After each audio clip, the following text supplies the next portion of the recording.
You're in Braves country.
Good evening, Braves country. Friday night, and if y'all didn't stay up for the one last night, man, what a hell of a finish that was. We definitely did the smart thing and cut the broadcast. They didn't come back for 3.5 hours later. The game didn't start back until, what was it, right at 11:30, and they went to the rain delay around 8:30. So it was right at 3 hours. And then goes to extra innings, in case you missed it. And the Braves walk it off with a home run. It was a great game, so to speak, if you condense the whole thing and watch the replay. If you sat through that entire thing, hats off to you. I did stay up. I was doing a bunch of stuff, so I was doing some stuff here in the studio, and I was doing some laundry and dealing with the dogs and everything like that. So I had time to get some things done, which was nice. It was nice to have something on that late where I actually gave a damn about. And Marcell Ozuna came with the big home run at the end. But I don't want to overlook at the fact that Austin Riley is really starting to swing the bat well. The double that he had that cleared Ozzie Albies was huge in his approach. I was talking about this last couple of nights, that I could see the difference in his swing, and he's starting to stay inside out. When he does that and he drives the ball towards center to right, not saying that he can't pull the ball to the left. I'm saying that when you see him more and more hitting the ball the opposite way and staying within inside his swing and driving it, which is what we've seen the last few days, and you can really tell the difference. The ball, I think a lot of people get confused thinking, well, you have to go by the numbers, what they're hitting, blah, blah, blah. But if you know baseball and you know how it really goes down, essentially you'll see guys start to straighten out their swing long before the numbers come around. And you saw that the last few days with Riley, and now it's really starting to show on the scoreboard. And hopefully it continues to fall, because baseball is the one sport that you'll say I'm not going to say luck is involved, but you do need good fortune, because sometimes it's where the defenders are playing. It's not a simple game like football or basketball where A plus B usually equals C. There's so many variables in baseball. But we're going to do this fast because Honest Engine, they've got a 7:05 first pitch, which means everything gets pushed up a bit. And so I've got it here on my alarm here to make sure I know what time to end this. I just got a few minutes. So real quick, I want to hit up, because I know a lot of y'all probably don't get a chance to check the numbers, but Acuna is going to Los Angeles into this weekend, early next week, and he's going to get checked out by the doctors and get cleared. And once he gets cleared, you're going to start seeing him be able to do lateral movement, change the directions, meaning a rehab stint could be in the very near future. Now, I think they'll probably take their time with him. So they still keep pointing to the very beginning of May. I'm still expecting middle of May is best case scenario, because I don't think they're just going to ramp him up and put him out there. The season's not coming to an end, and the last thing they want to do is have a setback. So I'm expecting him to come back from that. So we'll be at middle of April. He comes back home. He starts doing some drills for a week or two, somewhere in that neighborhood, and then you'll see him starting to ramp up a little bit. And then you got to figure he's going to go on a stint down on the farm, and my guess would be about 3 to 5 games, somewhere where he's going to DH, field, and once he gets to that point, then you'll see him somewhere in the it could be as early as the first. I don't see him being back in time for that Dodger series coming to Atlanta like he'd been pointing to, which is May 2nd. The other things I want to point out there, Marcell Ozuna, I picked him a couple times to click here recently. I'm not going to keep grabbing the low-hanging fruit, but we picked him to click last night. And once again, Marcell Ozuna in the month of April, and I know it's only been a few days, but month of April compared to the very beginning of the season, the first 4 days in March, month of April, he is hitting .385 with 2 home runs, 5 RBIs. And the other thing that goes under the radar, 7 walks. So his OPS is through the roof because he's getting on base, and when he's actually getting something to hit, he's drilling it. He had a second home run of the night last night, the walk-off. And Elder, the biggest thing to me with him, when you look at him, his first outing, and it hasn't been since April 2nd, so there's going to be some rust no matter what. But his only start was at the Dodgers. He went 4 innings, 3 earned runs, 2 home runs, 2 walks, 3 Ks, and that was at Dodger Stadium. So the stadium tonight, the wind blows out. It carries, and tonight it's blowing out 11 miles an hour, but it is turning into another launching pad. So let's go ahead and do the pick to click. Can you predict what will come in 100 years, or in 10, or in the next minute? Some people think they can. Nuclear scientists, mathematicians, astronomers, biologists, because they see beyond the known dimensions of time and space.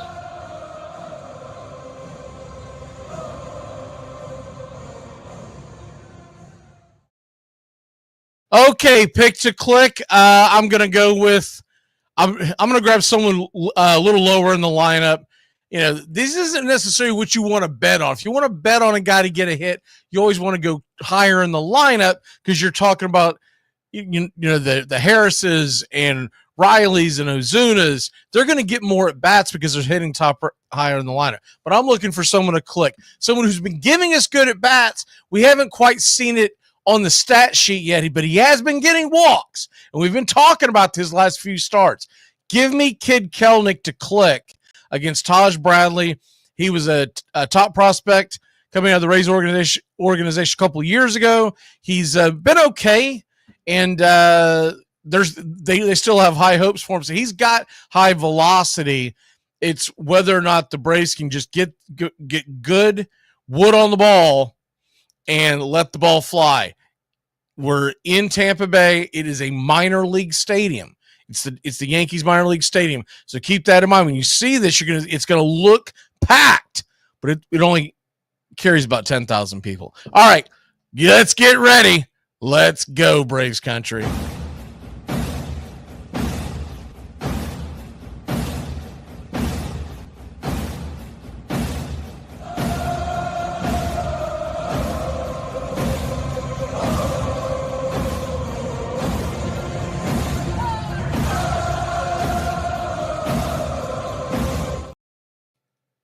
Like me, you can't smoke like me. So don't try and be like me. Let's party together.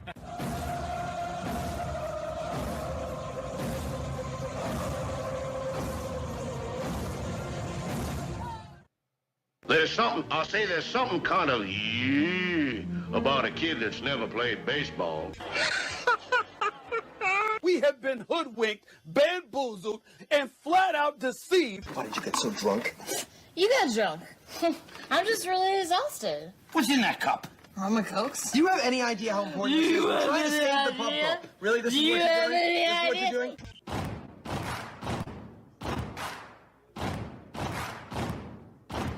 Baseball is a beautiful thing.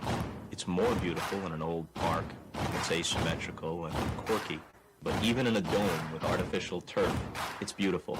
The way the field fans out, the choreography of the sport, the pace and rhythm of it, the fact that pace and rhythm allows for conversation and reflection and opinion and comparison. In right field, the crowd is tormenting Strawberries, singing, Darryl, Darryl. Little roller up along first, behind the man. It gets through Buckner. Here comes Knight, and the Mets win. And there's a fly ball deep to left. It's on its way. There it goes. And the Yankees are going to the World Series. Aaron Boone. Ground ball stabbed by Folk. He has it. He underhands to first for the first time in 86 years. The Red Sox have won Baseball World Championship. Can you believe it? It's a pastime, something you do. It's entertainment, something you watch. And it's a shared experience, something you talk about and read about. But you can apply those same 3 criteria to other things. What makes baseball special is that it's the best game that's ever been devised. Smith corks one into right down the line. It may go. Go crazy, folks. Go crazy. Sure as God made green apples, someday the Chicago Cubs are going to be in the World Series. A little bouncer slowly toward Bryant. He will glove it in front of Rizzo. It's in time, and the Chicago Cubs win the World Series. Cubs win! What a lucky break! The good Lord wants the Cubs to win! How can you not be romantic about baseball? If baseball is about caring, about loyalty and rivalry, Braves fans are on their feet hoping for some kind of a bleeder or a seeing-eye single. Here's the 1-2 pitch. Fastball hit high and deep down the right field line. It's going back, back, back. Is it fair? Is it zip, boom, bam, it's gone. Ram-a-lam, ding dong, a 3-run shot, and your Atlanta Braves have taken a 1-run lead. She's gone, baby. There's a very peaceful thing. It was created and played in pastures and meadows. There's grass, there's outdoors, there's everything that people thought was American and feel about America you get in a ballpark. And it's the wonder of walking through that dark tunnel and seeing a huge open space where men play the little boy's game.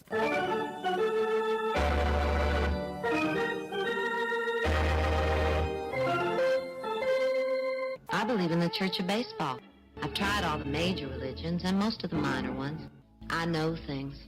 For instance, there are 108 beads in a Catholic rosary and there are 108 stitches in a baseball.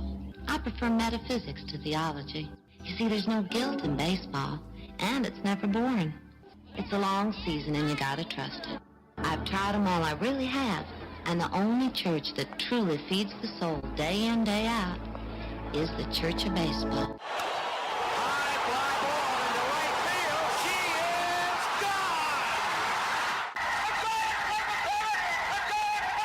Swung line drive left field. 1 run is in. Here comes Reed. Here's the throw to the plate. He is safe. You're in Braves country. If there's a bigger thing going on right now, I don't know what it is. We're down to 1 strike here. Gurriel, the last hope for the Houston Astros. Here's the 0-2 pitch. Swung on, bounced over to Dansby. Dansby fires it over to Forrest. And here comes the dog pile. Fire the cannons in the battery. Do the chop all throughout Braves country. Pop that top. Your Atlanta Braves have won it all. Ladies and gentlemen, welcome. We direct your attention now to home plate. Please remain standing. We call your attention to our fans here today. They will be jointly directed. And now, another fixture. Our national anthem. Oh, say can you see by the dawn's early light what so proudly we hailed at the twilight's last gleaming, whose broad stripes and bright stars through the perilous fight o'er the ramparts we watched were so gallantly streaming, and the rocket's red bombs bursting in air gave proof through the night that our flag was still there. Oh, say does that star-spangled banner yet wave o'er the land of the free and the home of the brave? Play ball! At this time, ladies and gentlemen, we'd like to introduce today's teams as participants in this historic game.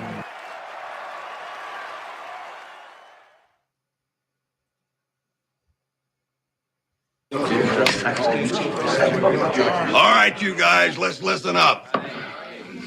We won a game yesterday. And if we win one today, that's 2 in a row.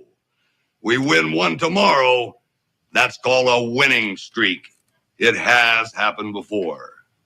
So let's see some hustle. Let's jack it up a little. I got a feeling things are about to turn around for us.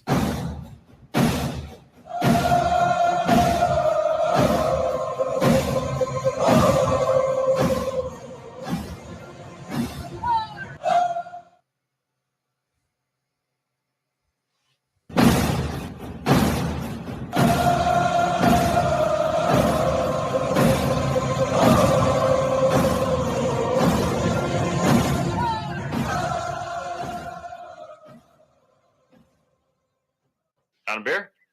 7 o'clock in the morning. Scotch? Hey, howdy, hi, and how the hell are you? Pull up an armchair, girls and boys, and join us for Braves Country Baseball. You're listening live as the Braves are on the road. We're set to bring you pitch by pitch, play by play of your Atlanta Braves. Hi, I'm Mac McGee. Here's your starting lineups for today's action. Leading off and patrolling center field for your Atlanta Braves, it's Michael Harris II. 1 home run, 3 RBI, batting .209. Batting second, playing third, Austin Riley. 2 home runs, 6 RBIs, batting .224. Batting third, the designated hitter, Marcell Ozuna. 2 home runs, 7 RBI, batting .316. Batting cleanup and playing first, it's Matt Olson. 1 home run, 6 RBI, batting .190. Ozzie Albies is batting fifth and playing second. 1 home run, 5 RBI, a .200 average. Batting sixth and in left field, it's Brian De La Cruz. He has a .267 average on the year at 30 at-bats. Batting seventh, playing right, Kid Kelnick. JK has 1 home run, 1 RBI, and a .161 clip. Drake Baldwin is batting eighth and behind home plate. He's 4 for 26 on the year with 1 RBI. Orlando Arcia batting ninth and playing short. He has a .250 average and 1 RBI. On the mound for your Atlanta Braves, it's Bryce Elderday. He has a 6.75 ERA and a 1.25 whip, 4 innings pitched, 3 hits allowed, 3 strikeouts, 2 walks, and 2 home runs served. No record for 2025. He'll be going head-to-head with Taj Bradley of the Tampa Bay Rays. He's 1-0 with a 4.91 ERA, a 1.00 whip, 11 innings, 7 hits, 14 strikeouts, 4 walks, and 2 home runs served. Backing up Bradley in the bottom of the first inning, Diaz will be leading off as the designated hitter. He has 1 home run and a .163 average, 2 RBI, 1 stolen base. Batting second, playing second, it's Brandon Lau. He's got 3 home runs, 8 RBI, batting .289. Batting third, playing third, Caminero. The youngster has 1 home run and 3 RBI, batting .282.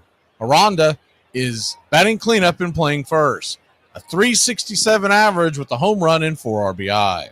Christopher Morel is in left field and batting fifth. .241 clip with 2 RBI. Misner is in center field and batting sixth. He has a .357 average, 1 home run, 6 RBI. Dan Jansen is behind home plate, batting seventh. 1 for 26 on the season. No home runs, no RBIs, no stolen bases. Mangum is in right field and batting eighth. 4 RBI, 5 stolen bases, batting .333. And Taylor Walls is batting ninth and playing short. He has a .143 average with 1 RBI, 3 stolen bases. Calling balls and strikes tonight behind home plate, it's David Rackley. Your first base umpire is Edwin Moscaso. Second base will be manned by Tom Hanahan, and down the third base line, it's Chris Guccione. Game time temperatures here at George Steinbrenner Field in Tampa Bay, Florida. It'll be 76 degrees at first pitch, with the wind blowing out 10 to 12 miles an hour towards right field. Atlanta Braves come in 3-9 on the year. Tampa Bay 5-7. The Atlanta Braves are plus 120 on the money line, plus 1.5 run line at a minus 165. The over-under is 9.5. Our pick to click tonight, give me Kid Kelnick. He's been putting together some good at-bats. back in the lineup, facing the right-hander. He's 1 for 2 lifetime versus Bradley. We'll take your Atlanta Braves in an old-fashioned shootout. The ball carries in this park. We'll see if it does tonight. Give me your Atlanta Braves 8, the Tampa Bay Rays 5. Keys to the game tonight. Keep an eye on the leadoff hitter, Diaz. He's 2 for 3 lifetime with a home run versus Elder. Elder has got to keep that sinker down and in on the right-handers and the slider down and away. If he can do that, he'll put a W on the board for himself and your Atlanta Braves. Put your click in the chat, slap that like, and let's get ready, Braves Country. We'd like to thank everybody for choosing Braves Country Radio, and a special thanks to all the Country Club members. Please like on your way in and subscribe, set those alerts, and share Braves Country Radio to help build the crowd so we can continue to bring you the classic call of Braves Country Baseball. Well, it's about that time. Grab you a cold one. Find you an armchair. Atlanta Braves Baseball right here on Braves Country Radio. Your modern-day superstation is in its 5th season of bringing you pitch-by-pitch, play-by-play of your Atlanta Braves and our one-of-a-kind production. Take us anywhere you go for over 170 Atlanta Braves ball games. Please like and subscribe today. Join the Country Club. Thank you to all the Country Club members. You help support Braves Country Radio. Get this bus moving. Stop. Come back. Too late. Roll call! Yeah, roll call! You're in Braves Country. Good evening, Braves Country.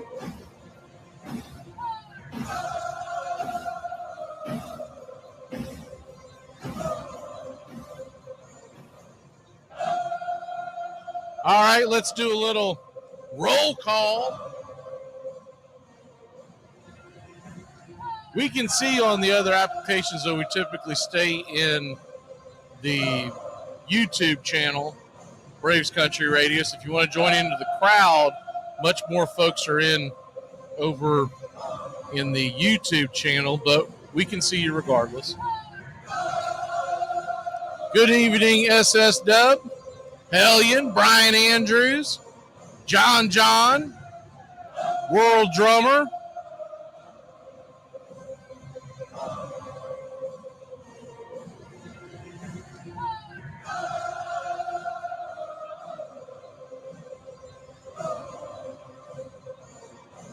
Key Blake, Edward Spry, good to see you. Denise, welcome in.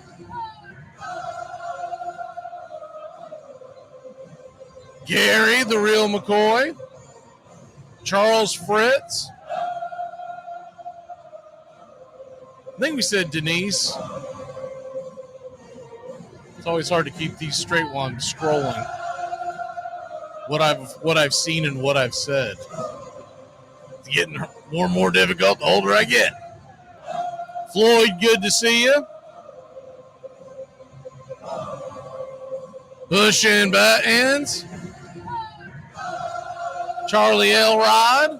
Floyd Donnelly. And Swipe Left. We need Corey Seager. Yeah, like we need a hole in our head. We think I get paid $300 million.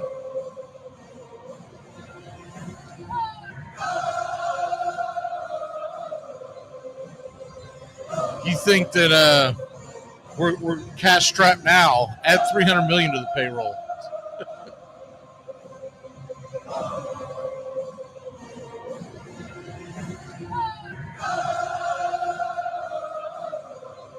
All right, we're just about set for pitch-by-pitch, play-by-play. If we haven't said hi, jump in there. Good to see you, Raymond, the GOAT. Figured the GOAT was in here. Just didn't know if he was able to actually see and say. I know sometimes GOAT's at work. We'll be back in a flash, just moments away from ball game. Hey, Braves Country, Mac McGee here for American Rebel Beer. America's patriotic light lager, all natural ingredients. Stand tall, be proud. The perfect beer to celebrate life, liberty, and your pursuit of the American dream. America's Patriotic Light Lager, offering a crisp, clean, bold taste, perfect beer to celebrate life, liberty, and your pursuit of the American dream. A beer with only 110 calories that tastes like a full-flavored beer and celebrates like freedom.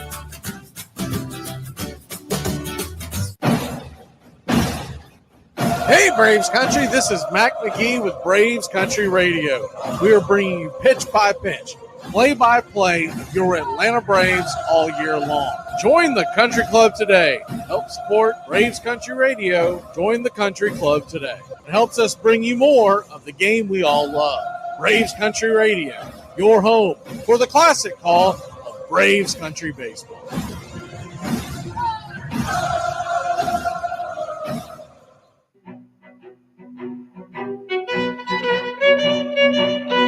Hey, Braves Country, Mac McGee here for American Rebel Beer. From the mountains to the prairies to your pint glass with white foam, we're bringing back beer with a backbone. All that matters in our brew is taste and a touch of American excellence. American Rebel Beer, born in the USA.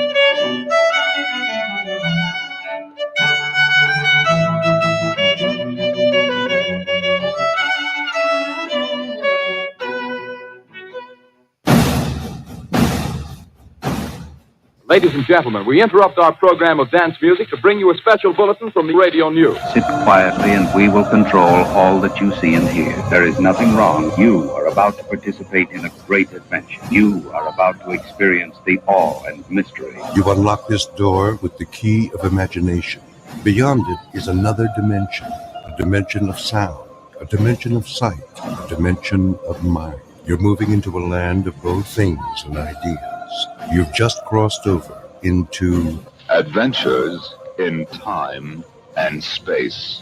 We offer you Braves Country Radio, your home for the classic call of Braves Country Baseball. Hi, folks. Join us now for another Braves ball game. Yes, sir. This is the one we've been waiting for. This is it. This makes you feel like it's spring and baseball, no more measles, and free tickets to the circus. You're in Braves Country.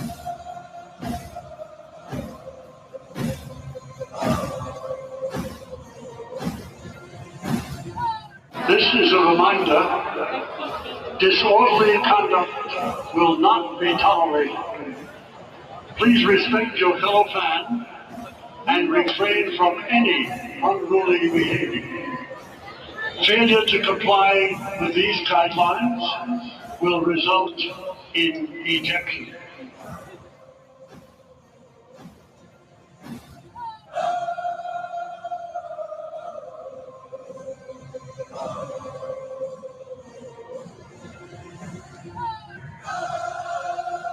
Good evening, Braves Country. Just a couple minutes away from pitch by pitch, play by play of your Atlanta Braves.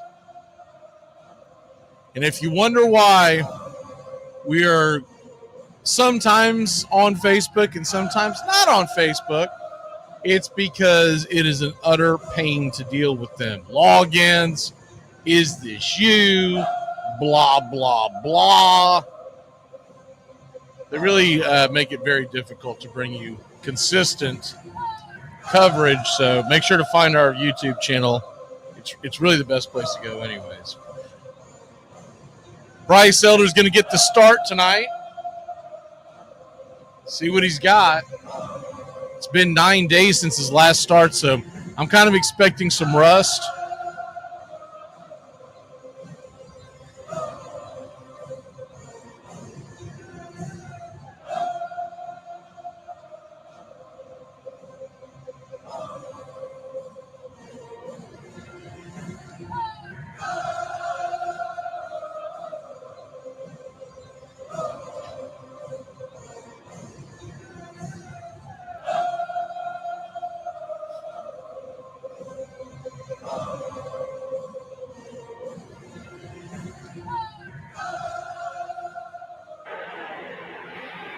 Beautiful night here in Tampa as the sun starts to set behind the home plate wall. Braves are in their classic road grays, Atlanta on the chest, in red, tomahawk underneath, all outlined in navy. Same thing with the numerals on the back. We're going to see what happens with the scoreboard because it hasn't been working in Tampa Bay. First pitch on the way is a swing and foul down the line. It's 0-1. And I think it's because it is a minor league baseball park. And I'm not going to do the same thing I did last week and basically miss the first 2 or 3 innings because we're worried about that nonsense. The 0-1, swing and a miss, it's 0-2. So an 0-2 count. Righty-lefty matchup. Comes set. Pitch down and away. 1-2. Usually takes a while for the Yahoo board to straighten up. So once it does, you'll start seeing the balls and strikes on the screen. The 1-2. Bradley kicks and fires in the dirt. Blocks it. Good block by Jansen, the hind catcher. 2-2. Tampa Bay is wearing one of their City Connect jerseys. They're god-awful ugly. Kind of a charcoal gray with the old Tampa Bay Rays logo. And then it's like a neon green, like you'd be picking up trash along the interstate. As the 2-2 is swung on and foul back. We'll do it again. The numbers on the back are fading out. I think it's intentional, but it looks terrible. The old Devil Ray uniforms look so much better than whatever this nonsense is. The 2-2. Swing and a miss. Harris's struggles continue at the plate. 1 away. 1 down. Looks like we're getting, here we go. Get this focused in for you. We learned that last time that if you zoom in too quick on this particular application, it won't load. Here we go. First pitch on the way to Austin Riley is a 4-seam fastball high and out of the zone. It's 1-0. And we don't know what it's going to be the entire series, by the way, because we've gone back and forth checking with Tampa Bay all week long, and it's some days they have the 3D and some days they don't. The 1-0 chops it foul, 1-1. I really think it's because they are in a minor league market, minor league stadium. Because they were coming in clear as a bell when they were on the road at Texas last week. The 1-1 swung on, pops it back, foul. Do it again.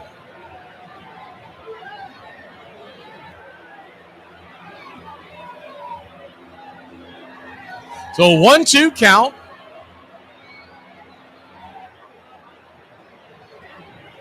Pitch on the way, outside wide. 2-2.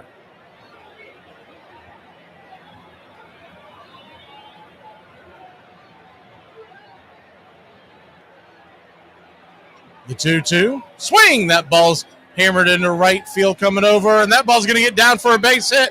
Austin Riley continues his hot hitting, and 1 on, 1 out for your boy Blue.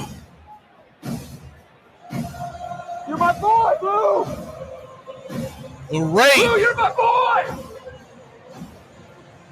Takes it off the end of the bat. We were talking about this in the pregame. When he's hitting the ball the other way hard, everything else comes into fold. What will end up happening is these pitchers will start going inside to him, and then you'll start seeing them slamming them out of the building. So 1 on, 1 out. Speaking of slamming things out of the building, here comes Marcell Ozuna. First pitch on the way is a cutter up top. It's 0-1. You'll see a 4-pitch mix from Taj Bradley. He throws the 4-seam at 42% of the time, and then the splitter and cutter pretty close together at about 24-25% of the time. The 0-1. Swing and a miss. It's 0-2. He will throw a curveball in there just to keep you honest. But those first 3 that I mentioned, the 4-seam, splitter, and cut, those are the ones he likes to lean on. He does have a change, but he has not thrown it yet this year. The 0-2 brings it down below the knees, 1-2. Braves nothing, Rays nothing. Tampa Bay in their old Devil Ray uniforms. Well, a version of them. It's a City Connect. The 1-2. Brings it. Swing, pops it up. Back foul out of play behind home plate. We mentioned it in the pregame, but doesn't hurt to mention it again. The ball absolutely flies out of this ballpark so far this year. So not only can the Braves put on some runs, but they're going to have to make sure that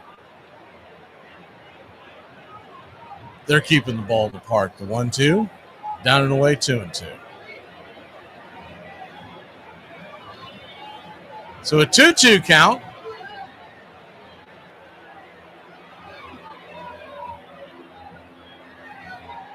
Righty-righty matchup. The wind up the pitch. Swing, chops it towards the third base line. Just foul. Caminero going towards the screen over there.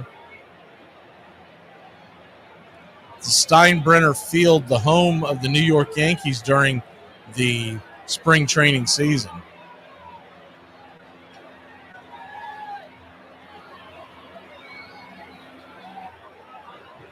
The 2-2 to Ozuna. High and out of the zone. Full count.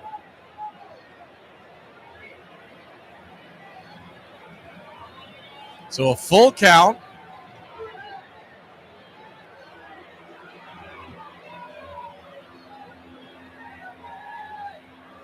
Brings it. Whoa, inside. Cutter misses. So, yeah, we just checked. I was curious because I was waiting for the Miami game to start. I went to check and see if it had anything to do with where we're at, and I don't think it's available because it doesn't even pop up when you go over to the Rays. And that's exactly what was going on yesterday. Doesn't do us any good now, but what we've done, we can now pick up the Marlins. First pitch on the way to Olsen is swung on. That ball's going to get dribbled through the hole. Here comes Austin Riley. He'll come around and score. And the Atlanta Braves are taking a 1-run lead. The Ice House, a seeing eye single through the middle of the infield, and the Braves are out on top to get things going. This is not watered down. This is Ice House. Ice House. Smooth as it gets.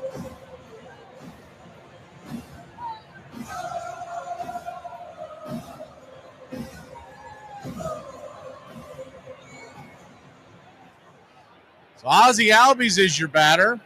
Righty-lefty matchup.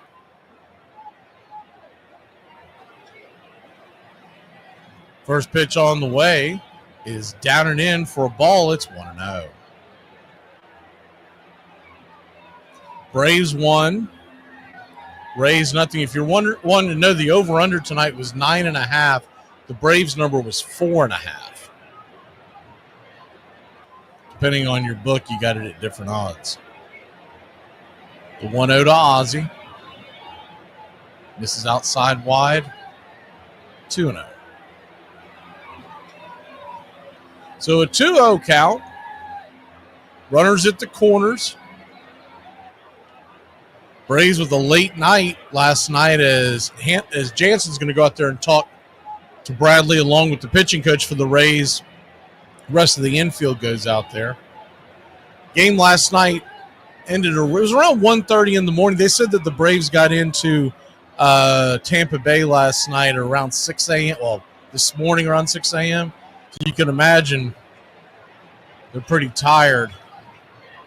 I've always heard the guys say when they have this kind of situation, it's not tonight's game, it's the next day where it really hits you.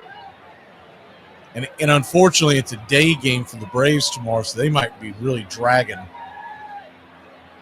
It is a 3:30. We'll come on there at 3:30 tomorrow. The first pitch tomorrow is 4:10, so keep that in mind if you're planning your day. The 2-0 pitch to Ozzie is outside wide. Cutter misses. 3-0. 3-0 count.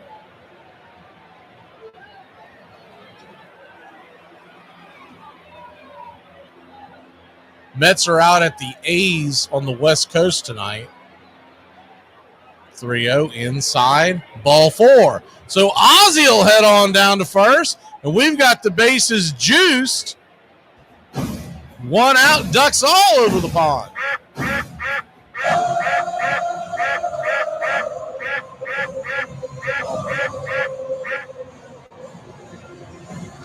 Brian De La Cruz coming to the plate. Well, I almost took him. I've got a good feeling about De La Cruz in this series in general, but I went with Kelnick for the pick to click. First pitch on the way to Cruz is a swing and a miss strike. Four-seam fastball. It's 0-1. And I'll tell you why I say that. It's because he played most of his career in Tampa, and I just think him getting closer to home might really be good for his stick. The 0-1, down and away, 1-1. Nothing scientific on that thought process, just my way of thinking before I made my pick to click today.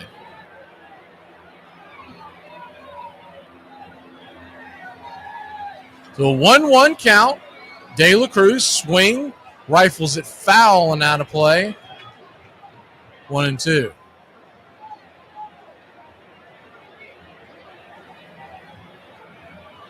Braves 1, Rays nothing. Bases loaded. You'd love to get a crooked number this inning.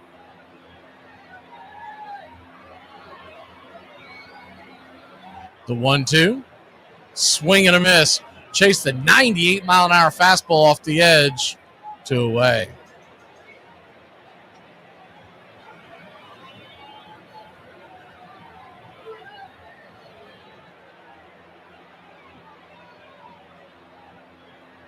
Two down. I'm getting some loud thunder outside the house. If I lose you, that's what happened. 2 down, and Kid Kelnick, the batter. First pitch on the way, down and in. It's 1-0.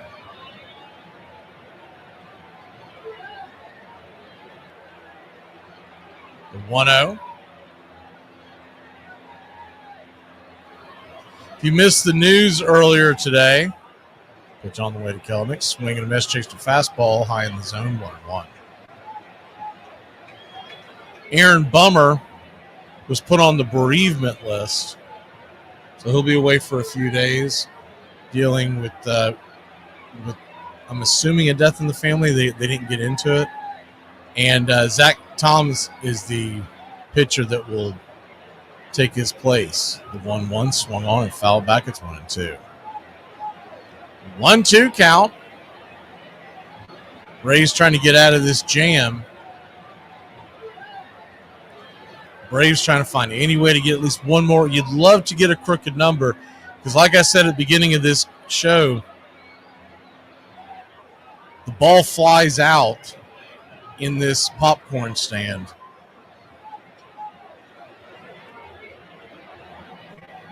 The 1-2. Right there, caught looking, strike 3. Buckled his knee with the curveball, and Kelnick had no answers. But out for your Atlanta Braves put one on the board. It's 1-0. We'll see what Bryce Elder can do. Top of the order for the Rays. Why are you pushing Chase Utley on me? It's starting to get weird. Okay, look, I have a plan, all right? And it involves you getting this letter to him when you got out there to kiss him. No, I have given this to Major League Baseball, his lawyer, his manager, his mom, and he has not gotten back to me, which means he hasn't gotten it yet. So just... Okay. Did you write a love letter to Chase Utley? In a lot of ways, yes, I do love him, but that is not a love letter in the way that you're thinking of it, okay? Really? I would love to meet you someday. It would be great to have a catch. I know I can't throw as fast as you, but I think you would be impressed with my speed. I love your hair. You run fast. I know you have not been getting my letters because I know you would write back if you did. I am sure our relationship would be a real home run. If you read it out of context, there's no right context. Strike that for the record, No, please. leave that on the record. That one stays. Brett's mini slump in late September left him at .390 to finish the year. Along the way, he led the Royals to their 4th division title in 5 years and would be named AL MVP. But as ever, none of it seemed to impress his father. Saw him after the 80 season, and the first thing he says to me, you couldn't have got 5 more hits. Hit .390. I missed 400 by 5 hits. If you would have taken better care of yourself, you would have got 5 more hits. There wasn't a lot of positive stuff. I mean, there never was. Here we go again. The Yankees and the Kansas City Royals meeting in the playoffs for the 4th time in 5 years. The reward for an historic season was a familiar one. Yet another matchup with the Yankees in the ALCS. If we can go out and play the way we've played so far this season and forget the New York Yankees, just go out there and play baseball, I think we can beat them 3 out of 5. I think that was probably the most intense I've seen our guys. Okay, you've beaten us 3 times, but we're not going to let it happen a 4th time. Hit in the air to deep left center field. Brown going back and looking up. Gone. George Brett has just hit the 5th home run of his championship series career. I need your help. I can't tell you what it is. You can never ask me about it later, and we're going to hurt some people. Whose car are we going to take? Welcome back. Bryce Elder fires the first pitch for a strike. It's 0-1. Righty. The 0-1 changeup misses down. 1-1. Yandy Diaz, the batter. Yeah, we're getting some bad storms here, so good chance I'm going to lose you. But we'll try to get back if we can get the power back. The 1-1 pitch swung on, smoked into right field. Threw for a base hit. And 1 on, nobody out here at the old popcorn stand down in Tampa. Someone was asking why Sean Murphy wasn't catching. Yeah, you obviously didn't pay attention to the game yesterday. The Braves went to extra innings. He was in the lineup till 1:30 in the morning. So, yeah, he's not going to be catching today. First pitch on the way is swung on and sliced towards left field, drifting back just before the warning track, making the catch is De La Cruz, one away. While everybody was tucked away in bed last night, Sean Murphy was in the middle of catching a game that started at 7:15 and ended at 1:30 in the morning. So you're talking about he probably actually got going and started getting loose around 5:30, 6 o'clock. So you're talking about a guy who was, 9 hours in the what they call the tools of ignorance. First pitch on the way is a strike, sinker on the outer edge. It's 0-1. Braves in double play depth. Caminero batting .282 on the year. Good young-looking rookie. The 0-1 swung on, chopped over to Riley. Riley's got it. Fires over to Ozzie. Ozzie rips it over to second. It's going to be a 5-4-3 inning-ending double play. Big play by Riley and the boys in the infield. We'll be back in a flash here on Braves Country. Hello, everybody. If you don't know who I am, let me introduce myself. My name is, as the ladies like to call me, Why Did You Sleep With My Mama? I grew up eating soup beans and fried taters and mashed potatoes and boiled potatoes. Hell, sometimes I got so hungry I would just bite into a raw potato. Nothing makes you question your life more than biting into a raw potato. Now, it was not until I got older that I realized that getting your electricity cut off every month is not normal. Toilet paper when I was growing up was a luxury. Y'all ever used a Roman noodle wrapper to wipe yourself? Now, I don't know how the economy worked during the Roman Empire, but I would for sure be a peasant. Not only that, but a peasant with a sore ass. So, if you've liked what you've heard so far, welcome to... What is something you didn't realize was so expensive until you became an adult? Voting for the wrong... That's what's expensive, okay? I didn't do it, but y'all did. And this is expensive. Y'all.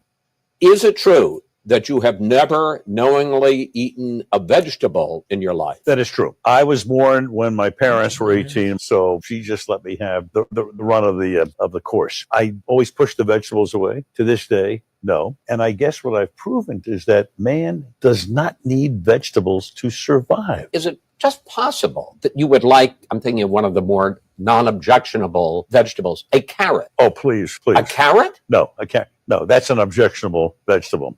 They dominated that series, and the Royals finally sort of put it all together. Here it is. Nettles goes down the right for one. Back to first. Double play. The Royals win. The Royals 1 game away, 1 win away from the World Series. There was a feeling in that clubhouse. This is it. Braves Country Radio, your home for the classic call of Braves Country Baseball.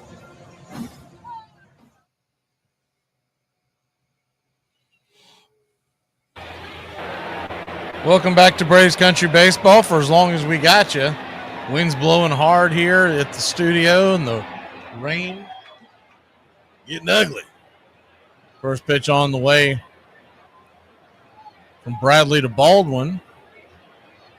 It's right there for a strike, followed up by a changeup in the dirt. It's 1-1. Righty-lefty matchup. Drake Baldwin getting his first start since Sunday. The 1-1 chops it over to third. He'll flip it over to first. It's going to be a 5-3 put out. One away.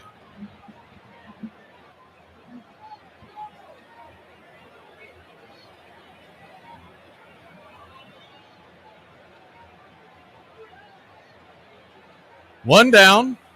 Tim, we've already gone over that. Try to keep up. One down.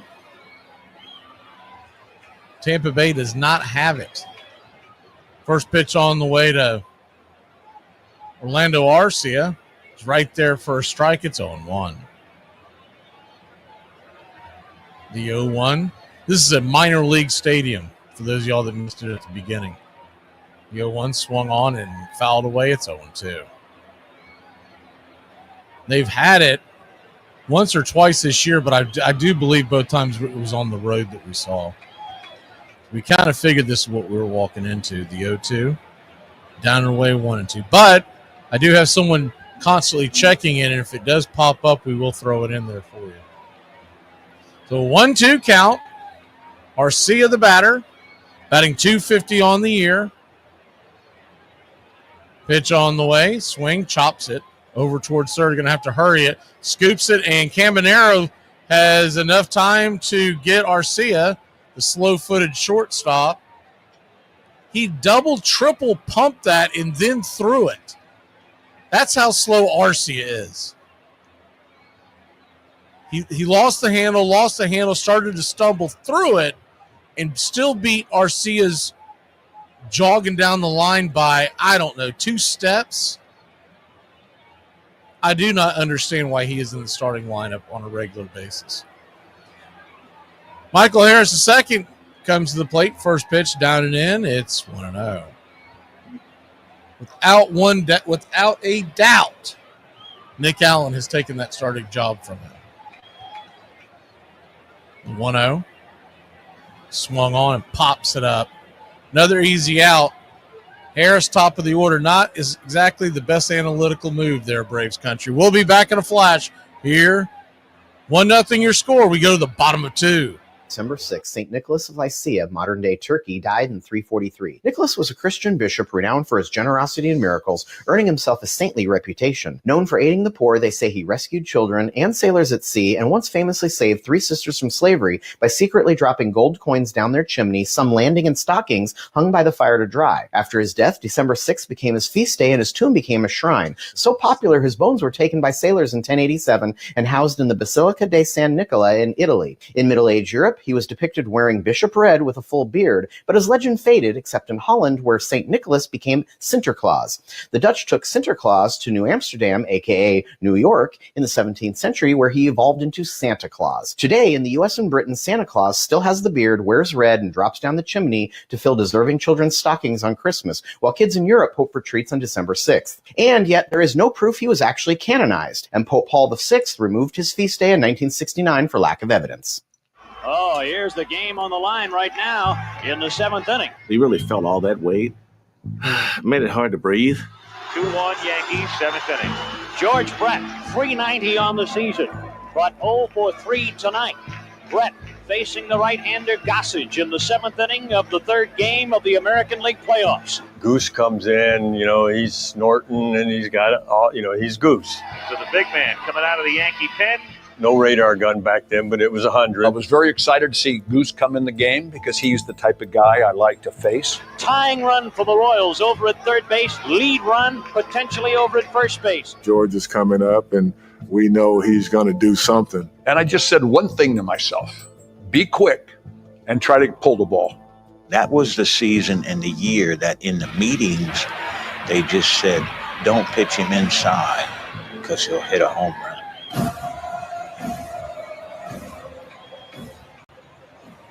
Welcome back to Braves Country Baseball. First pitch on the way to Christopher.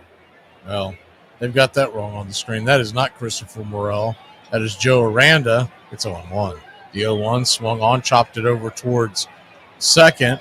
Ozzy's got it. He'll flip it to first. 1 away. That'll bring Christopher Morel to the plate. For whatever reason, the FanDuel has got it all mixed up. I'm actually going off of Florida, so I just realized that. So the Florida FanDuel knuckleheads don't know what their players look like. First pitch on the way to Morel is a swing and a miss strike. It's 0-1. Most of y'all would remember Morrell from his days with the Chicago Cubs, the 0-1. Down and away, 1-1. Well, 1-1 count.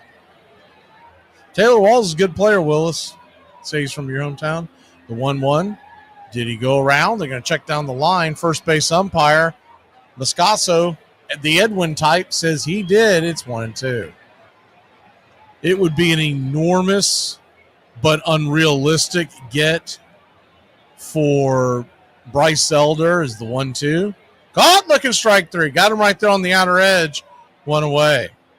Bit of a wide strike zone by David Rackley, but in a game like tonight, you almost say you'd take it. The way the ball carries in this park and the Braves coming off of very little sleep, if any. I'd say that pitch was just off the black of the zone, but he might be calling him wide. First pitch on the way is swung on by Misner, the number 6 hitter. He's going to dribble that down the third base line. It's going to be a 2-out double. Braves are playing that shift again, and it bit him. Riley's over there by the chalk instead of where he was positioned to go. That's an easy 5-3 putout. But when they do that shift, Honest Engine, RC is very close to being illegal because he's almost standing over the second base bag. I've never seen anyone call that yet, but they could call it if they wanted to. First pitch on the way to Jansen, the number 7 hitter, the hind catcher for the Tampa Bay Rays tonight.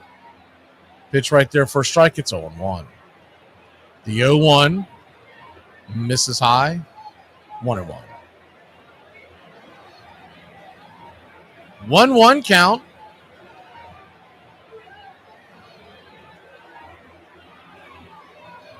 Kicks and fires. Right there for a strike. 1-2. Bryce Elder.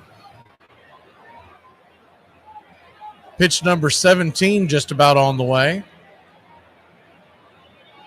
He comes set and lets her go. Misses high, 2-2. But if Elder could get you 5, 6, in a perfect world 7 innings, that would do enormous good for this bullpen that is very well taxed coming out of that Philadelphia series. The 2-2. Swung on, chops it over towards third. Riley's going to have to hurry. He's got to charge, fires across the infield. He will get the slow-footed catcher, and that'll end the inning. So anybody else, including any of y'all running down that line, he's probably safe. But thankfully, the catcher, an aging catcher at that, was going down the line. We'll be back in a flash. Joe Carter's walk-off home run in the World Series to Michael Jordan's game-winning shot. What's the most memorable game in sports history? That's just fatigue, folks. He has played every play as hard as he could. They all become so big right now. Kellen Winslow with a Hall of Fame day, 12 receptions today, but now he's down and out of the game. Eric Sievers is back in as on 3rd and 20, Fouts and Winslow connect again. This is Don Criqui with John Brody at the Orange Bowl in Miami. We're in overtime in this AFC divisional playoff game. The Miami Dolphins led only once. They were up 38-31, and they were driving in position for what would have been a lock-up field goal in regulation. We played 13 minutes of overtime football. 38-38. Ed Luther holds. It is up, and the game is over. The San Diego Chargers win with almost 14 minutes of overtime played. A 29-yard field goal by Rolf Benershka. And the Chargers move on to the AFC Championship game. Coke in a can is nowhere near as good as Coke in a baggie. Set by Gossage, a high drive hit deep to right field. It is gone. 3-run home run by George Brett into the 3rd tier of Yankee Stadium. And Brett has taken the Royals and put them in front here in the 7th inning. The Royals now lead it 4-2. And a stunned crowd here at Yankee Stadium in New York. George hit it up there, and we're going, that's our guy. He has a flair for the dramatic, and he has come through again. If you look back at the tape, this didn't happen back in that time. We came at home plate. It wasn't a walk-off. The game was not over yet, but a bunch of us met him at home plate, which you don't see that. That's how big that home run was. What more can be said about that man? That was it. I mean, it was like, man, the monkey's off our shoulder, but it's more like an elephant on your shoulders. Called strike 3, and Kansas City wins the pennant. Welcome back. Austin Riley, the batter, first pitch on the way is a ball inside. It's 1-0. Austin Riley singled and scored his first time up, the 1-0 swing. That ball's ripped down the left field line. That's for a base hit, and there we go. What another base hit. Riley to right, now Riley to left. We just talked about that in the last inning. This is not watered down. They started pitching him inside, and he's ripping him to left. Blue, you're my boy!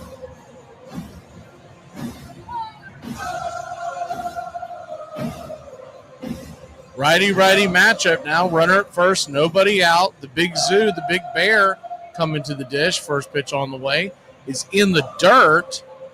It's 1-0. The 1-0.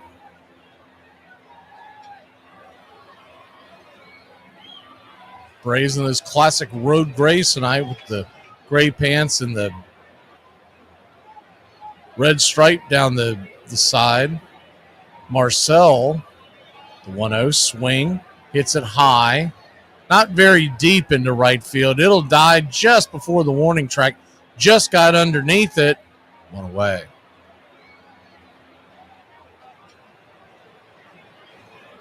One down.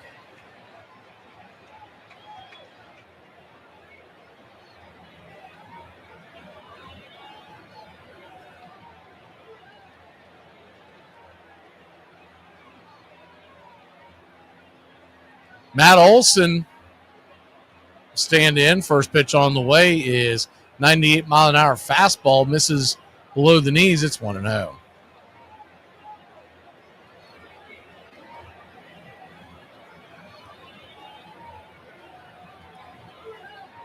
The 1-0. Kicks and fires. 97 misses high. 2-0.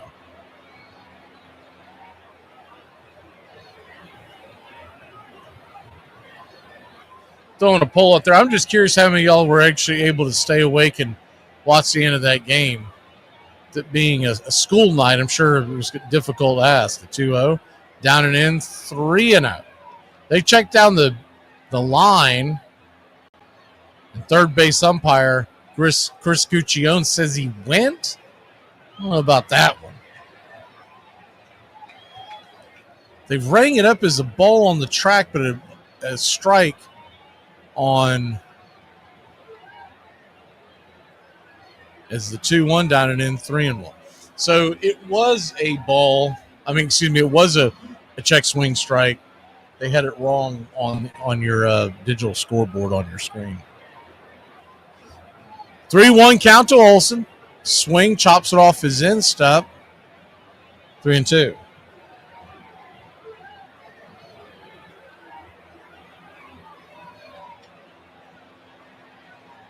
Braves and Rays, game 1 of a 3-game set we've got tonight. And then keep in mind, tomorrow's an early start at 3:30. We'll come on the air. First pitch is 4:10. And then Sunday is a normal day game, 1:40 first pitch. The payoff to Olson, swung on and sliced down the left field line, but it'll go foul. Really neat park that they have. I'm telling you right now, the Rays are on to something. I don't know if they want to admit it, but they ought to work out a deal with the Yankees and just play their home games at this stadium. It's in the Tampa Bay. It's in Tampa. It's not in St. Petersburg like the dome that they play in. The payoff pitch, swing and a missed strike 3. Olson going for the downs. Pitch was up around the letters. Looked like that was probably his cutter. Just missed it 2 down. But this is just a much more lively atmosphere than they normally have. As Ozzie Albies comes to the dish. First pitch on the way to Ozzie is a cutter outside wide. It's 1-0.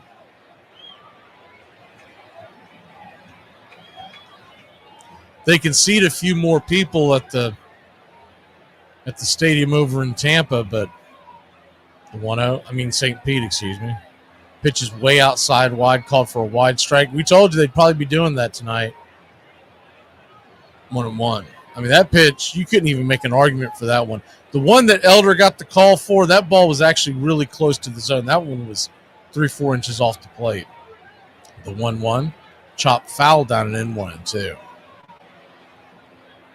We've seen David Rackley before. He tends to have a zone that's much more east and west as opposed to north and south, but that still doesn't excuse that poor of a call. The 1-2. Caught looking on a pitch off the plate, but he's calling him wide tonight. You're going to have to swing, Ozzie. Hate to break it to you, bud. All right, we'll head to the bottom of the third, leading by only one in a popcorn stand. We better get to scoring. It is interesting to me that if someone is walking slow in front of me, I'm like, oh, this person's the most annoying person in the world. And if someone is walking beside me at the same pace, I also think they're annoying. And if someone were to pass by me on my left because they're walking fast with me, I'd be like, whoa, slow it down a bit, big guy. So there's really no option for someone to walk near me. Maybe I'm just an irritable. December 13th, 1545, the Council of Trent, one of the Catholic Church's most significant ecumenical councils, convened in Trento, Italy. Called by Pope Paul III during a chaotic time for the Church due to the Protestant Reformation, the council aimed to address internal corruption, clarify Catholic doctrine, and counter Protestant criticisms. Over three main gatherings spanning 1545 to 1563, the council tackled major issues including the authority of Scripture and tradition, the nature of original sin, the necessity of good works alongside faith, and the seven sacraments. Reforms included the standardization of the Mass leading to the Tridentine Rite, stricter clergy discipline, and the establishment of seminaries for priestly education. The council concluded on December 4th, 1563 under Pope Pius IV, reaffirming Catholic doctrines and issuing reforms that revitalized the Church. Today, the Council of Trent is significant for shaping modern Catholicism and strengthening the Church during the Counter-Reformation. George Brett, here's a hero of tonight's game along with a whole bunch of other people. George, I know it's been a long time, the fourth time the magic number. What made it so special, it was because we lost to the Yankees in 76, 77, 78. Losing those three and then coming back and winning this one. Nobody picked us to win our division. Nobody picked us to beat the Yankees. We surprised everybody again. What a year. For us to beat them, it was something really, really special. The town went crazy. So it was a big moment for Kansas City, and obviously a big moment for me. It's one that I'll never forget. First pitch on the way is swung on by Mangum, the number 8 hitter. Speedster busts it down the line, but Ozzie's got him. 4-3 put out. One away. Ozzie kind of a soft toss, overhand toss to first. You might want to keep an eye on that because that kid Mangum was busting it down the line. He got him by about a step, but that kid's obviously still trying to show out and make sure that he's got at bats on this squad. First pitch on the way is a sinker that's chopped foul. It's 0-1. Walls, the batter, number 9 hitter. I think Willis said it was the hometown kid. I don't know what town that is, Willis, but the 0-1 inside. 1-1. 1-1 count. Righty-lefty matchup. Says here he is from Cordell, Georgia. 1-1 misses high, 2-1. But I don't know if you're referring to where he was born or where he went to school. He played his college ball for Florida State. He was drafted back in 2017. Pitch on the way. Evens up the count right there for a strike, 2-2. Okay, well, so you're from Cordell. Okay. I didn't know if you played ball there. Just because you're born there doesn't mean you stayed there, right? The 2-2. Swung on, chopped foul. We'll do it again. He was a third-round selection by the Rays from the Seminoles. And has been up with the squad since 2021. The 2-2 Swung on, chops it foul. Baltimore chopper, but foul. Guardians lead the Royals 3-0. They're in the 6th.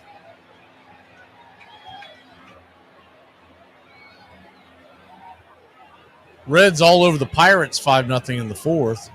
The 2-2. Down and in, 3-2.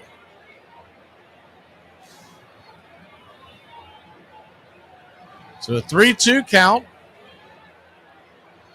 Here's the pitch. Swing. That ball's going to get dropped into center field just over the outstretched glove of Orlando Arcia. And a soft hit single, a 1-out single. And you got to keep an eye on Walls because he has speed. That'll take us back to the top of the order in the dangerous bat of Yandy Diaz. Diaz, he's a guy that's been rumored past few years that could be moved. In fact, remember the Braves being part of those discussions at one point. Elder flips it over to first. Diaz typically by trade is a first base / corner outfielder, usually left field. That's where the Braves were talking about trying to acquire him. First pitch on the way is a swing and a miss strike. It's on one. Not the Braves, but the rumors that the Braves are going to. We all know that Anthopoulos and company keep about as tight-lipped as any organization. Huge hole on the right side as they hold on the runner. The 0-1 swung on, chops it over towards short. And Arcia's once again cannot get to the ball. You're going to have runners on first and second. And Orlando Arcia, notice this all spring, his range is worse and worse this year. I mean, he just barely, his lateral movement is just, he's almost cement. Last few years, he at least gets to that ball. Whether he's being able to turn around and throw the guy out at first, different question. But he's at least able to stop that ball and keep the runner at second. Father Time's undefeated, and once it goes, it goes.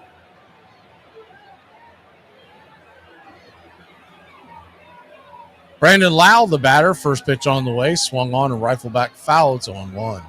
Found it interesting that Lau and his brother, they've been asked how to pronounce his name, and his family pronounces it Lau, and they've asked him why when it's typically pronounced low. He said that nobody in his family knows why. That's just what they do. The 0-1, Mrs. High 1-1. Somehow, somewhere, they started with Lau, and that's just the way it's been.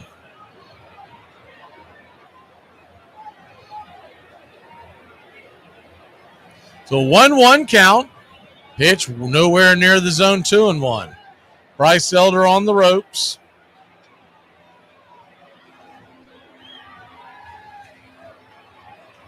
Kind of a long inning for him right now, and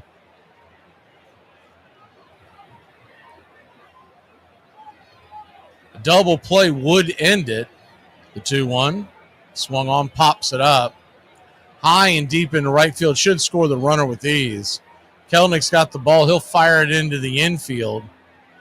And the throws, I'll tell you what, a lot closer than I thought it was going to be. Walls is safe, and he'll tie the game, but pretty good throw by Kelnick. I was thinking that they would just cut that ball off, but Diaz actually went halfway and retreated back as opposed to what you would expect, which would be to try to advance on that play.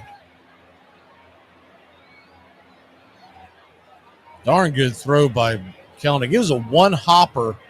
It was just right of the plate. If it's on cue, we might have gotten him.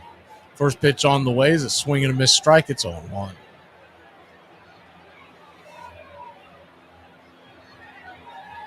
The 0-1. Righty. The pitch. Down and away, 1-1.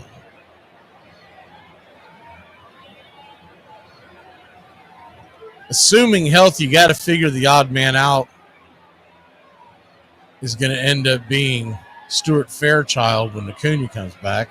Is the 1-1, swing and a miss, 1-2.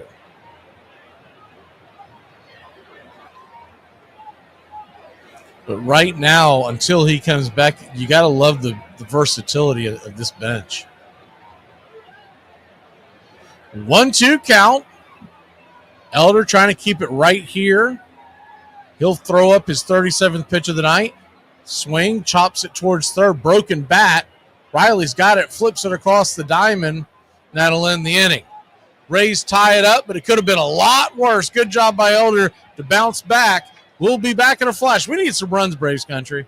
A lot of new faces in Chief Wahoo's tribe this year. Hopefully we'll have some of the names that go with those faces before their first at-bat. Anyway, listen to the roar of the crowd as the Indians take the field.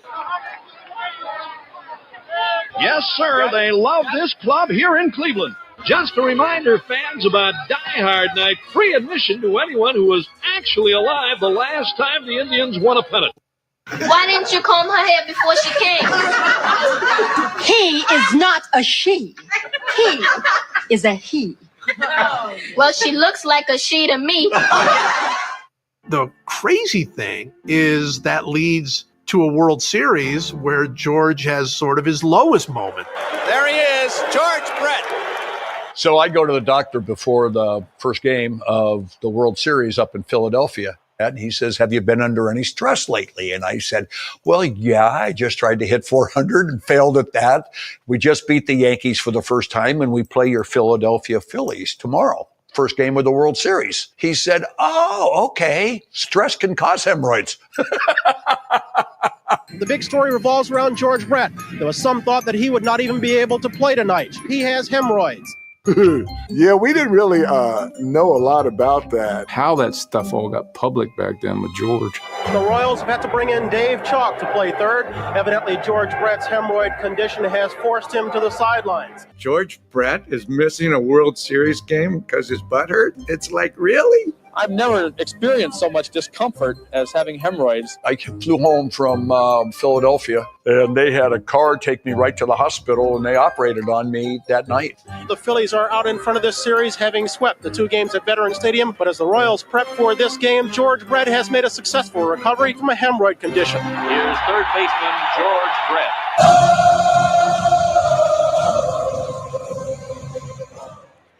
Welcome back to Braves Country Baseball.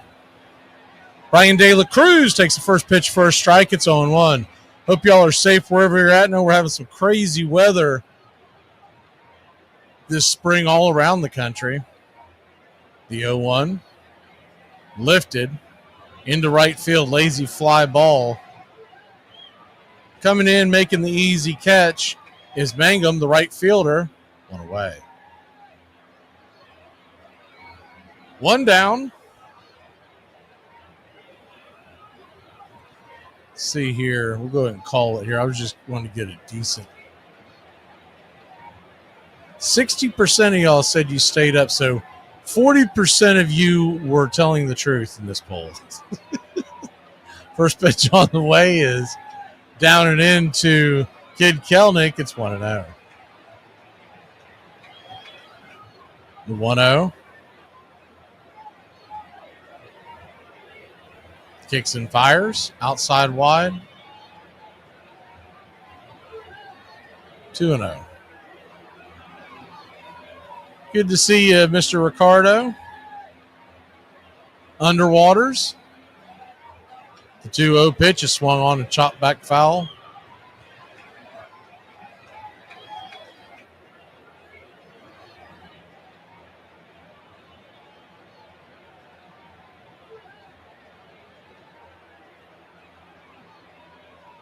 So a 2-1 count.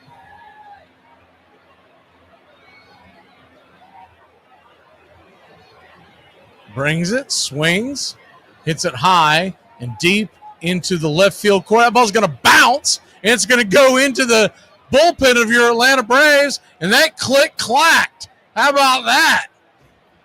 Kid Kelnick with the double. He's been putting on just good at bats recently. That was more of a lucky bounce. But I felt good about that one tonight. Man, that ball I'll tell you what, that's some hard clay over there. That looked like it hit cement, like one of those old super balls and rubber balls bounce off the cement and into the drain. First pitch on the way to Baldwin is down in for a ball. It's 1-0.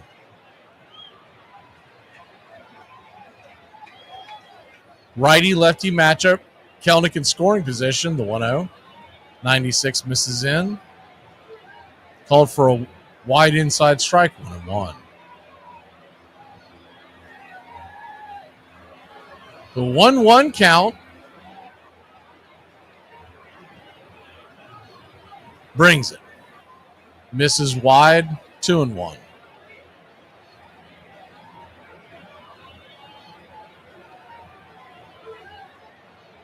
Pirates have just hit a 3-run home run to turn that into a 5-3 game in the fifth out in Cincinnati. The 2-1 misses. Good night, Eyring. Called that a strike. That pitch a foot off the plate.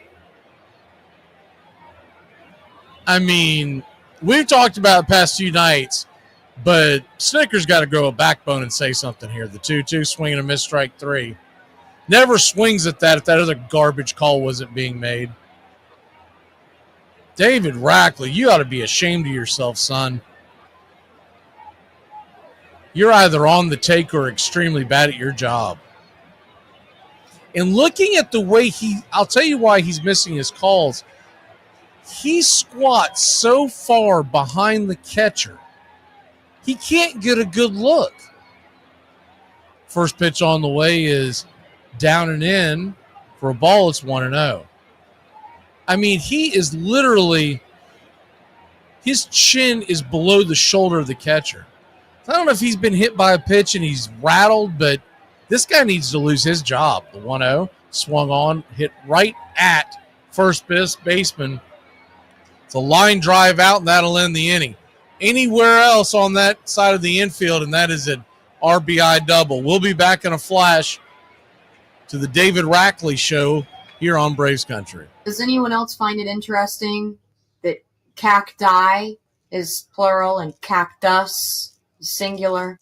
December 9th, Pope Pius IV died in 1565. Elected on Christmas Day, a patron of Michelangelo, and overseeing the end of the Council of Trent, he was pope for less than 6 years and considered good but unexceptional. Now, the Council of Trent was a big deal, begun in 1545, charged with reforming the church and responding to the Protestant Reformation. But much of that work had been done before Pope Pius, so why remember him? Because when the Council of Trent ended in 1563, it assigned the Pope its incomplete tasks. One, to compile a list of banned books in the eyes of the church. Not a new concept in history. Pope Gelasius had a good-bad reading list. Governments, including democracies, have banned books. And of course, the Nazis and communists took it to its logical authoritarian conclusion by banning everything unless specifically approved. But Pope Pius's index of forbidden books was different because of its longevity, enforced and updated for over 400 years. The list was a who's who of church critics and freethinkers: Calvin, Luther, Descartes, Voltaire, Hugo, Dumas, Thomas Paine, Gibbons, Darwin. The final list had 4,000 titles until the index itself was suppressed in 1966.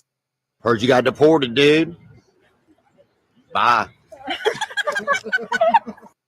A part of him was just devastated, and a part of him could see the dark humor of what happened. The embarrassment is gone. I'm making a joke out of it. My problem's behind me now. They had me patched up pretty good down there, and my first at bat, I think I hit a home run. Went to that big part of the ballpark. Well hit. This ball may be out of here. It is 1-0. Listen to this crowd. Afterwards, somebody said that's the first World Series hit ever in Kansas City. And they can never take that away. And it was a home run. You're home with a classic call of Braves Country Baseball. First pitch on the way of the inning to Aranda is swung on and dribbled over towards second. Ozzy's backhands it. Difficult throw, but he makes it. A 4-3 put out. One away.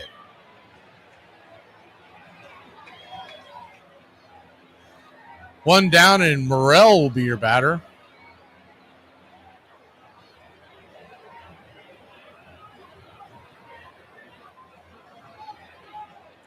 Tell you what, after that, this umpire tonight, I'm so glad that we kept this emoji if you're in the YouTube chat. First pitch on the way is a swing and a miss strike to Christopher Morel. It's 0-1.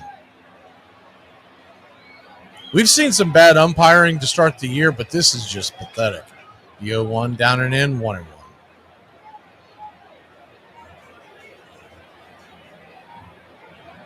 1-1 count. This game being down in Florida, too, you wonder if Snicker might have hit the early bird and already dozing off over there. 2-1 down and away, 3-1.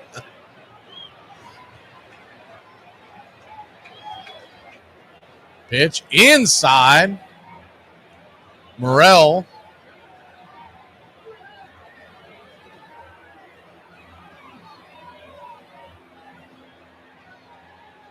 Pitch, swing, rips it over towards third. It's going to get just past Riley into left field. And it's a one-out single for the Rays. Morel was traded over here to Tampa Bay last year.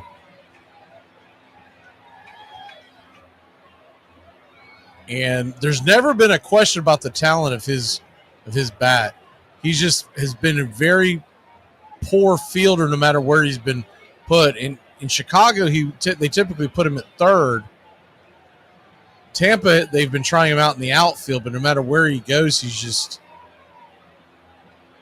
very inconsistent with the glove. But he's got a good bat. And he's one of these guys, when he gets hot, is the first pitch on the way. Runner fakes the go, and Baldwin fires it over to first. Olsen thinks he has him. They called him safe, but Olsen believes he came off the bag. Weiss is on the horn to the guys in the sky, and they're not going to challenge it. He was definitely off the bag in the throw. I don't know if we've got a bit. Here we go. It's close.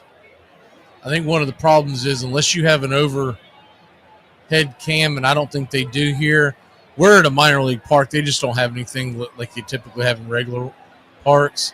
I don't think there would have been a view. First pitch off of that is right down the pipe for a strike. So 1-1 count. Pitch misses outside, 2-1. Braves 1, Rays 1. He's gone slider, changeup.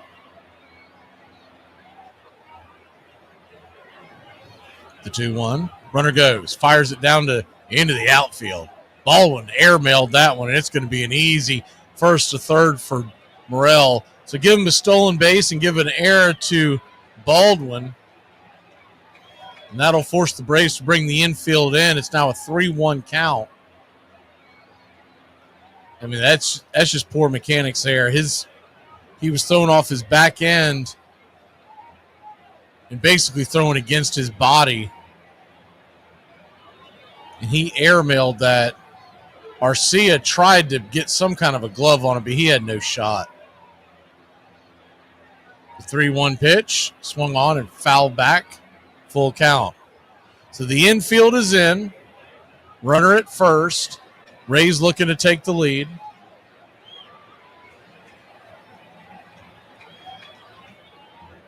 Standing on deck is Jansen. So if you walk Misner, the double play would be in order, though he is a center fielder and he does have speed. Full count from Elder. Not really a strikeout pitcher per se, but he could use one here. Payoff. Swung on and ripped over to first. Olsen's bringing it home, and Murphy thinks he got him. There's a close play at the plate. He's called safe. It is bang, bang. The runner at first is going to be safe. The run is on the board. Now the question is, will they challenge this? They're peering into the dugout at Snicker. I don't see anyone on the phone double checking to see if they should call it. Ooh, that is close. The throw beat it, but Baldwin's he's out. He is out. He's got to challenge this one. It's going to be reviewed. That might be coming from up top because it's a scoring play. I think the reason why they called him safe was because it was kind of a clunky tag, but it looks like he beat him. If the right call is made, you'll have a runner at first with 2 outs, and this game will be tied. If not,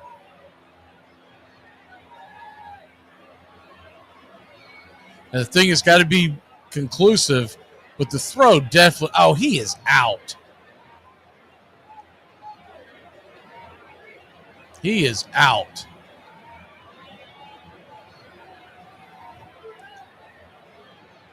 The Tampa Bay Ray broadcasters are trying to make excuses on how he could be safe, but there is no way on God's green earth that he is not out.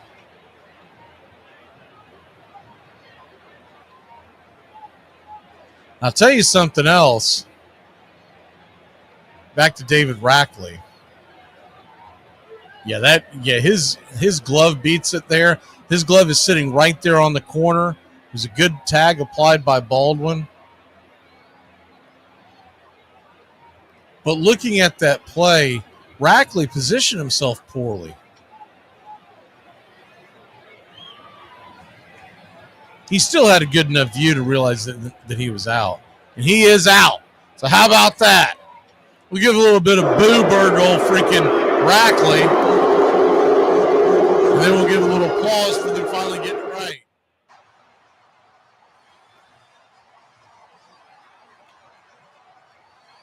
So the game is tied. 2 outs. Runner will be at first. You're looking on your FanDuel screen, you might still be seeing 1 out, but there are 2. Jansen, the batter, first pitch on the way, swung on and lifted. High and deep to left field. If it's fair, it's gone. Well, good night, Irene, it's gone. So, I guess the only good news out of that whole thing, it would be 4-1 instead of now 3-1. Danny Jansen turned on one, and Bryce Elder has already coughed up another home run. This is a bandbox, so got to keep that in mind, but that was a hanger.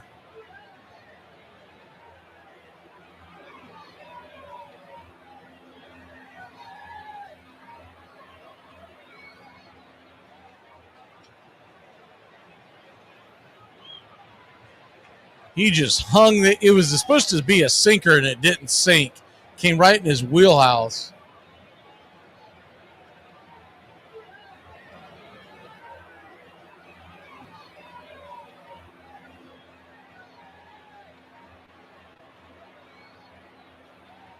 So 3-1 your score. Braves going to have to get some runs now.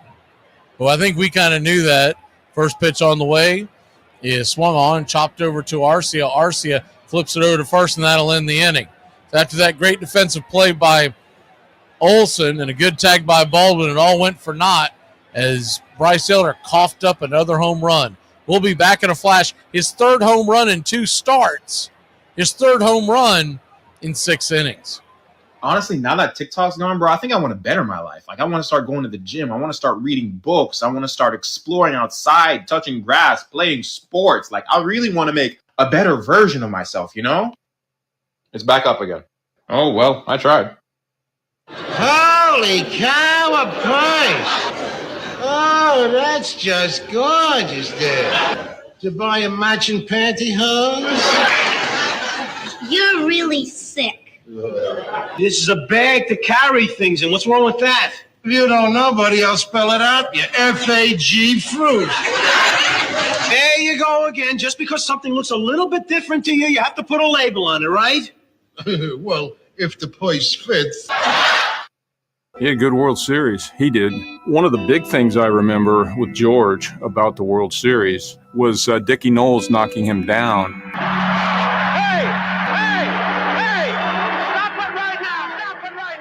It changed the entire complexion of the World Series. And from that point on, everybody on their team stopped hitting. Phillies, of course, had Schmidt, but they also had Pete Rose and Steve Carlton and Tug McGraw. I mean, like, that's an all-time great team. Having sort of a sidelined and hurt George Brett did not help at all. Here's a typical dad thing. Calls me and says, couldn't play with hemorrhoids? I go, no. 15 years go by, my brother Bobby calls me, or John calls me, or Ken calls me and says, hey, you talked to Dad lately? I go, no, why? And he said, he's in the hospital. And I go, what's wrong? He said, he had hemorrhoids. Whoa. I said, you can't even sit behind a desk and you're giving me because I couldn't run and slide? Braves Country Radio. We are bringing you pitch by pitch, play-by-play of your Atlanta Braves. Welcome back. Long. First pitch on the way to Michael Harris is going to be slapped into left field for a single. And your Atlanta Braves have one on, nobody out here to start the fifth.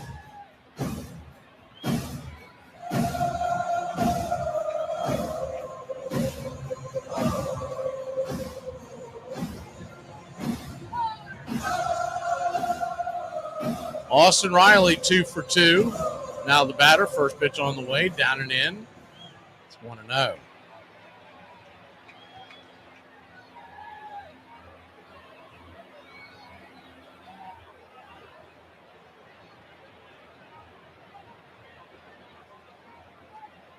Bradley looks back the runner, gets set, turns around, flips it over to first. That was a close one. Harris underneath the tag. Don't need to get running yourselves out of this inning. Trailing by 2. Keep that line moving with that wind blowing out to right. 1-0. Swung on and fisted into towards center field, but it's just going to get past the second base bag, making the catch is the second baseman, Lau. One away. Just got him in on the hands. That'll bring Marcell Ozuna to the plate. Ozuna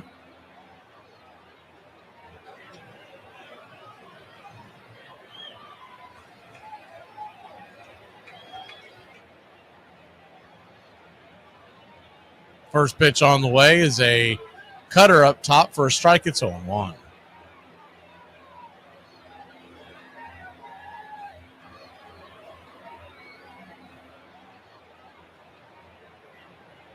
Beautiful night here in Tampa as the sun starts to set behind the wall.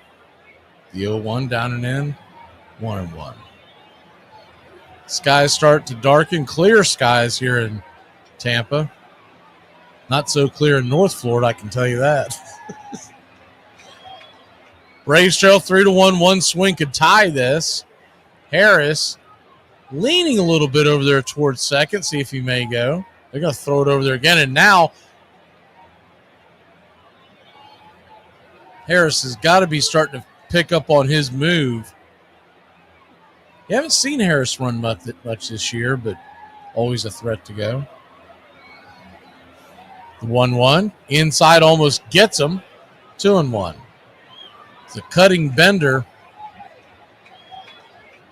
Somehow missed Marcel's left arm. The 2-1 to Ozuna. Swing. Pops it back foul. Hanging cutter. 2-2.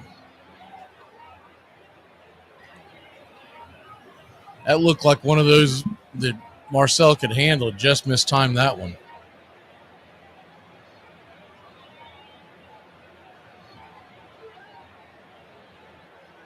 Two count. Standing on deck is Olsen.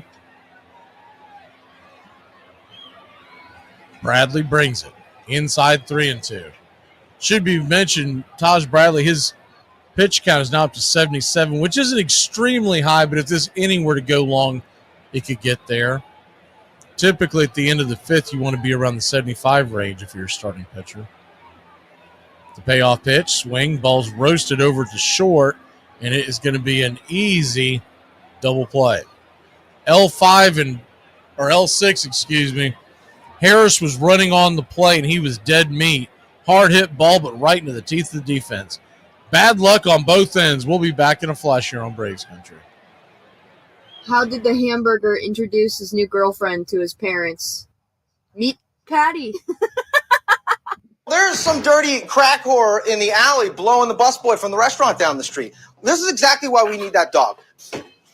You look bad. Really, really bad. What? Yeah, is that your shirt or my shirt? You look fat as shit. Okay, I'm getting very concerned with the integrity of our organization here. You have gained, 50 pounds of fat. Mass. Fat. Muscle. Let's be clear, fat. We're becoming the gross crew. The gross crew? The gross crew. And I don't like that. I don't want that, all I don't right? want that. So if we're going to have this woman hanging around, then we got to clean her up or something. I tell you what if we took a pretty woman and threw it Roxy's way? Hey. A pretty woman? Uh-huh. That was a bullshit movie. People don't change like that. People change. Look at me. I went from a tiny twink to the muscle-bound freak you see before you. If you're going to chime in, please don't do it with a mouthful of burrito. This is a chimichanga. You are becoming a chimichanga. After his dream season in 1980, George Brett had high hopes for a huge follow-up the following year. But with the 1981 campaign interrupted by a mid-season strike, his production would end up dropping off. We did a Sports Illustrated cover leading into the season, and then we had the strike in 1981, and then they redid that exact same cover, except on the second one it said, "Here we go again." All of a sudden, they give you 50 days off in the middle of the season. I didn't want to come back, and my performance showed. Brett would hit just 6 home runs, but still manage a .314 batting average. Still, an injury late in the season, by now a familiar twist in the story, would leave his frustration boiling over with the press. I'm pissed. I might have a broken frickin' ankle.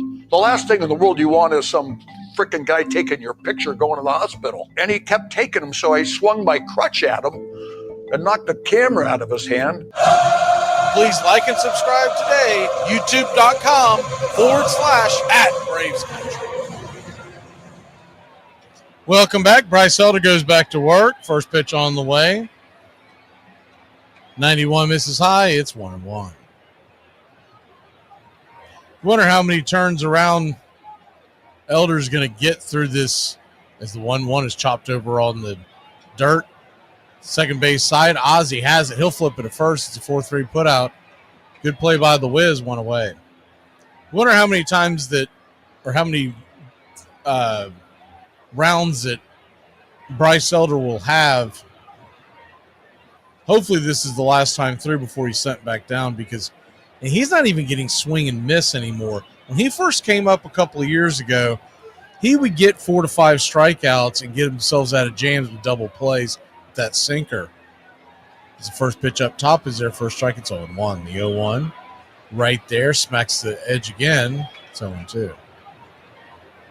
Right now, he's 1 out into the 5th. He has 1 strikeout and only 4 swings and misses. The 0-2, swing and a miss, strike 3. That's his second strikeout of the night. And that may not sound like a big deal, but when you don't have a lot of velocity and your hard hit rate's pretty bad, you're not getting strikeouts. You're putting a lot of pressure on the defense. 2 down. The only positive thing on the front, he has not walked anybody. First pitch on the way. He's 92 up top. It's 1-0. And remember, that first strikeout he had was that really bad call by home plate umpire David Rackley on the wide third strike. The 1-0, swing and a miss, 1-1. Spencer Strider would have his field day with this umpire. He would have already racked up about a dozen strikeouts. We expect him to be back next week, which would probably be the end of Elder for now. The 1-1, swing and a miss, 1-2. That changeup wasn't half bad by Elder there. He hasn't thrown it much, but that was one of his better pitches of the entire night. He's always pulling for Elder. He just doesn't seem like he has it. Seems like he's almost destined to be either a number 5 on a bad team or a long man out of the bullpen. 1-2 down and away, 2-2. It was a cool story when he came up out of Texas and got his start in Texas. Of course, he went to the All-Star game, which was in Texas, the 2-2. Swing, knocks it over to third. Riley's got it. He'll flip it over to first, and that'll end the inning. The one good thing from Elder, he is only at 62 pitches, so he is hoping to eat some innings of a tired team. How come the Hulk doesn't lose his pants every time he transforms? Is it because the experiment altered his genes? December 7th, 1941, a day that will live in infamy, the Japanese launched a surprise attack on Pearl Harbor, drawing the United States into World War II. At the time, the U.S. was still semi-neutral, and Japan, desperate for oil and natural resources, was blocked from getting them by the U.S., so they aimed to remove the U.S. Pacific Fleet in one bold stroke. At 6:10 a.m. Hawaiian time, 6 Japanese carriers launched 353 planes with 5 midget submarines in a two-wave assault that devastated the American fleet. The attack sank or damaged 17 ships, including 8 battleships, destroyed 188 aircraft, and killed 2,403 Americans, while Japan lost 29 planes, 5 submarines, and 60 men. But the attack was so much bigger than most Americans realize. Today we acknowledge Pearl Harbor, but because of the international dateline, it was December 8th in Tokyo, and as dawn marched west across the Pacific, within just hours, beginning with Pearl Harbor, Japan attacked by land, sea, and air Wake Island, Guam, the Philippines, Hong Kong, Thailand, and Malaya. Hi y'all, it's time for Appalachian Word of the Day. The word of the day is pasteurize. I walked right past your eyes and you didn't even see me.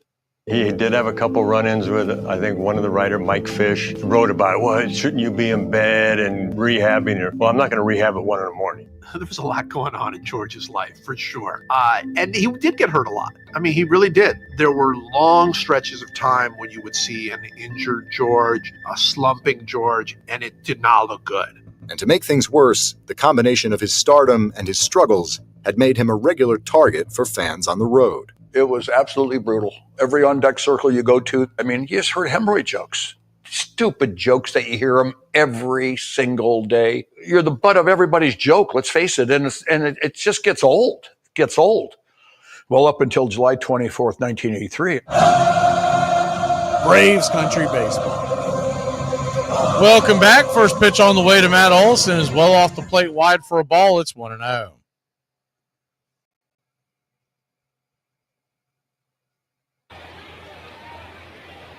The 1-0. Right there at the knees. Good cutter by Bradley. 1-1. 1-1 count.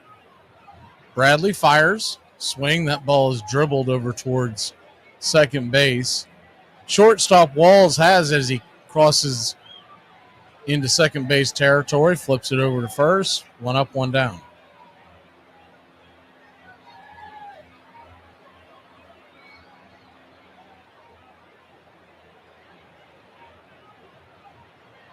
Ozzie Albies will be your batter.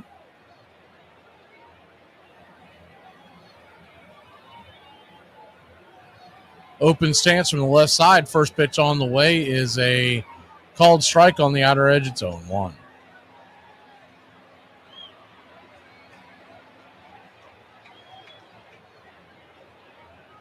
The 0-1. Swing. Fouls it back. 96 miles an hour. 0-2. Good to see the Braves get that first series win. It's going to be a clunker if we turn around and just drop one here. The 0-2. Chop foul. Do it again. It's got to be a rough turnaround, though. Like I said, the plane arrived in Tampa about 12 hours before first pitch. The 0-2. Misses high. 1-2.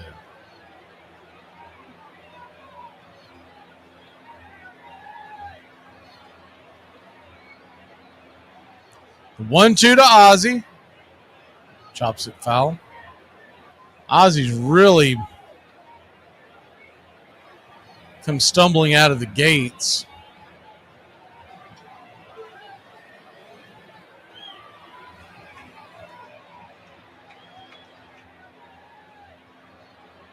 Batting under the Mendoza line.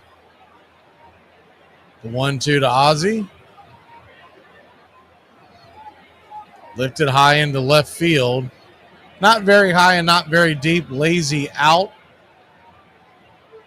Fly ball. Morrell with the catch. 2 down. 2 away. De La Cruz is your batter.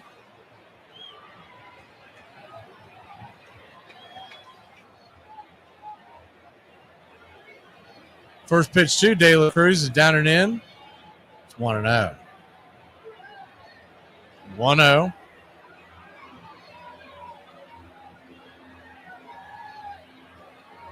Way high out of the zone, 2-0.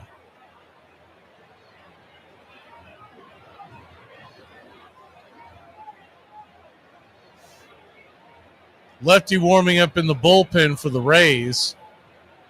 The 2-0 to De La Cruz, 3-0. Four-seam fastball well out of the zone. 3-0 count.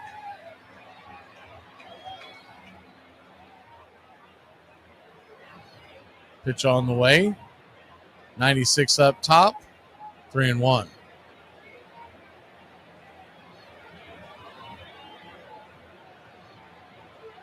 Taj Bradley coming in on the 3-1 pitch. Swing and a miss, 3-2.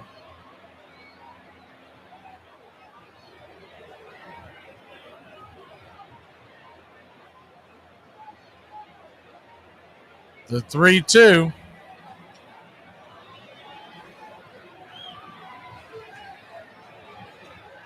De La Cruz digs in and gets the ball blown right by him. 98 miles an hour, and he just is getting the bat off his shoulders. We'll be back in a flash. Braves trail 3-1. The home run, the difference so far. What part of my face says talk to me? None. Absolutely none.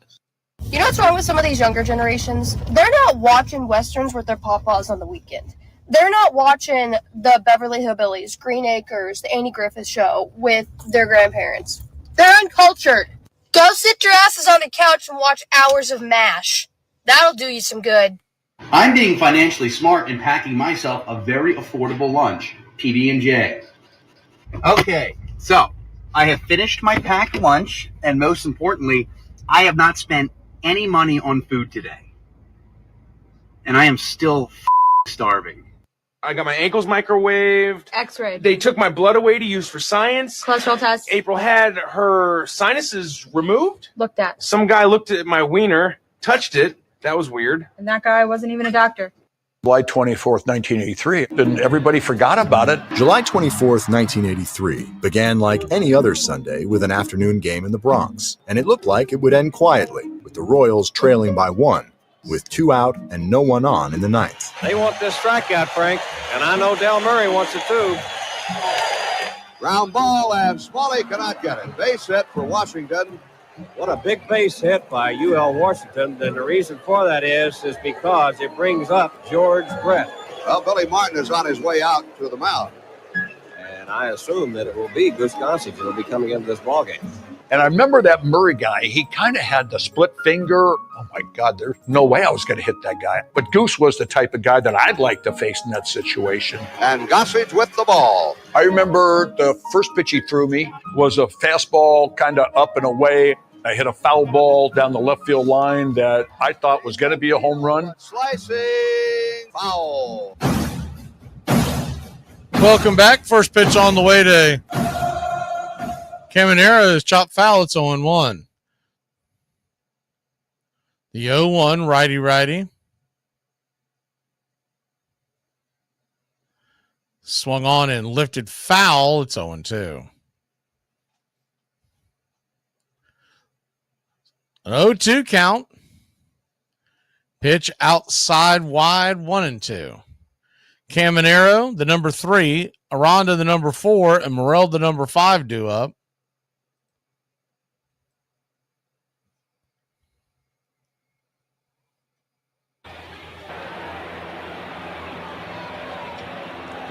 Braves trail 3-1.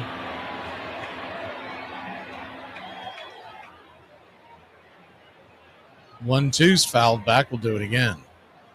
1-2 count. Pitch misses away. 2-2. The 2-2. Elder brings it. Caught, looking strike 3. Right there on the outside track. Might have been a wide strike. He's been calling him that all night. One away. One down, and Elder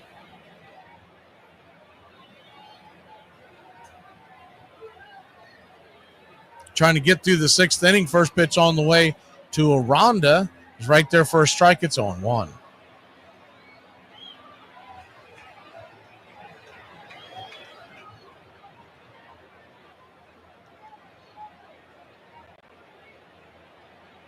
Pitch on the way, evens up the count, 1-1. So a 1-1 count. Elder at 73 pitches now. Misses wide, 2-1.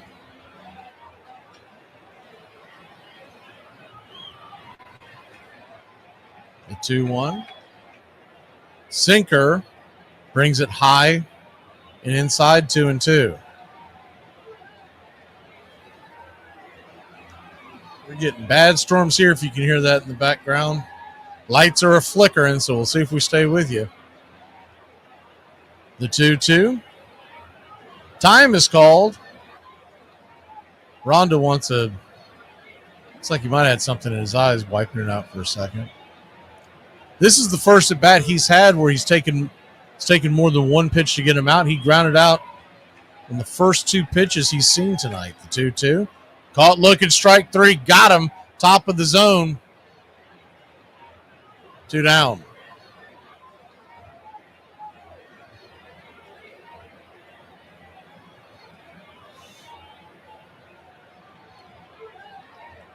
Two down.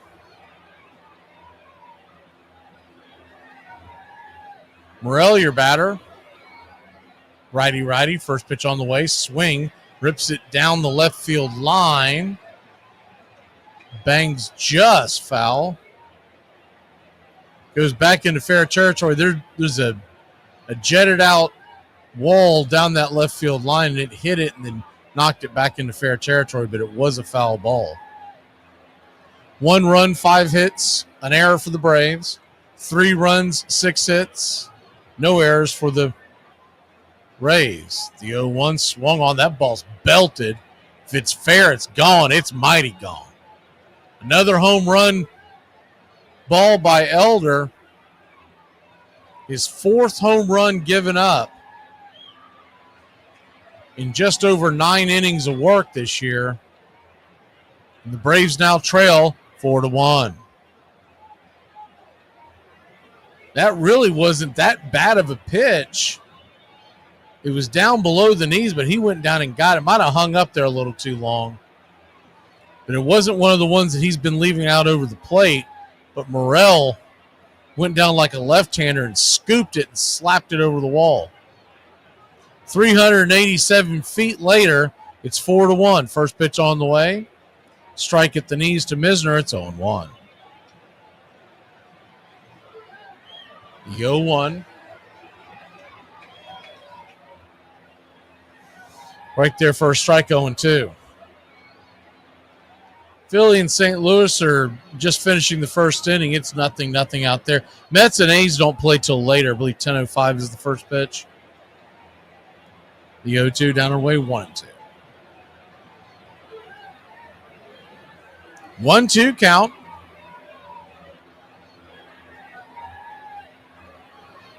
Pitch down and in, 2-2.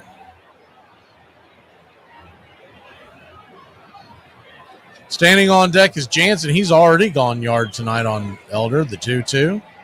3-2. 3-2 count. The out-of-town scoreboard looks like this. Guardians over the Royals, 5-0 in the 8th. Reds 5-3 over the Pirates in the 7th. Giants 5-1 over the Yankees in the 3rd. 3-2. Slapped into right field. That's through for a base hit. And the Rays keep the line moving here on Elder. He's only at 82 pitches, but you wonder how long they'll go with him. One thing that's got to be in the back of Snicker's mind, this is most likely his last start here with the big club, assuming health, because Strider's due back next week. B, that bullpen is taxed after that Philly series. Elder flips it over to first real quick to try to keep the runner close by. Jansen, the batter, has already hit a 2-run home run on the night. Marlins lead the Nationals 4-2. Runner goes. Throw is just below, just off the mark. Ozzie wants him to look at it. But, a lot of these guys do that. He can't really see where the runner's hands were. He knows he tagged him. But I think he got his hand in there.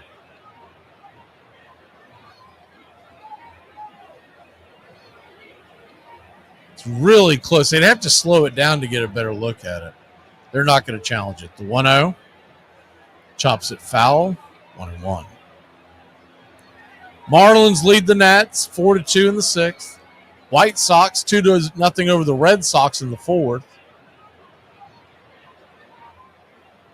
Twins and Tigers 0-0 in the 2nd. The rest of the games are tonight. The 1-1's chop foul 1-2. Appreciate y'all spending your Friday night here with Braves Country Radio. Please hit that subscribe button and get your alerts. Reminders of when we go live and when we have an unannounced show when breaking news happens. Free to subscribe, free to hit that like. Thank you to all the Country Club members. We try to bring you more pitch-by-pitch, play-by-play of your Atlanta Braves throughout the years. The 1-2 in the dirt, misses 2-2. So you got a 2-2 count, a runner at second and 2 outs. So Deuce is wild. Standing on deck is the number 8 hitter Mangum, and then Walls.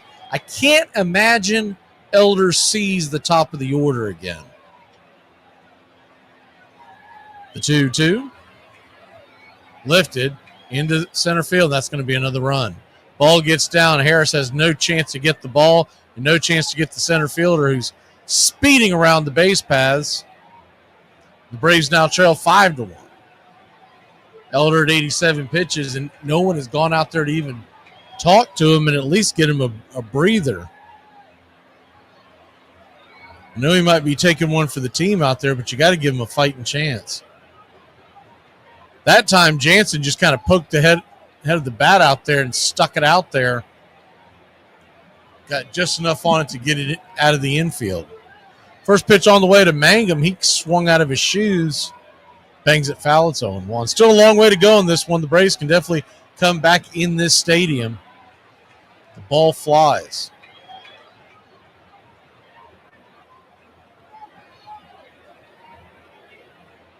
Righty-lefty matchup. The 0-1 in the dirt, 1-1. 1-1 count. Thompson, who mentioned earlier, he is on for Aaron Bummer, who is on bereavement list. So he's going to be the first one they grab in a game where they're trailing. 1-1 misses high, 2-1. If the Braves were to turn around and score some runs in the top of the 7th, you might see a change. But right now it looks like Zach Thompson's going to be the first one out the pen. He's an ex-starter. Came up with the Marlins organization, for those of y'all who may not remember him. And he had a couple pretty good seasons. We had some good outings. Baldwin goes out there. If nothing else, he's going to go out there and try to give Elder a breather. That's unfortunate. That's usually the trade-off of going out and getting that win on the extra innings late night is you get a clunker the next day, especially when you have to travel.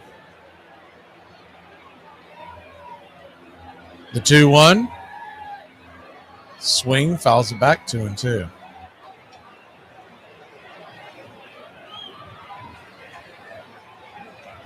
Two count. It's A.J. Smith-Shawver tomorrow on the bump, unless the Braves change it.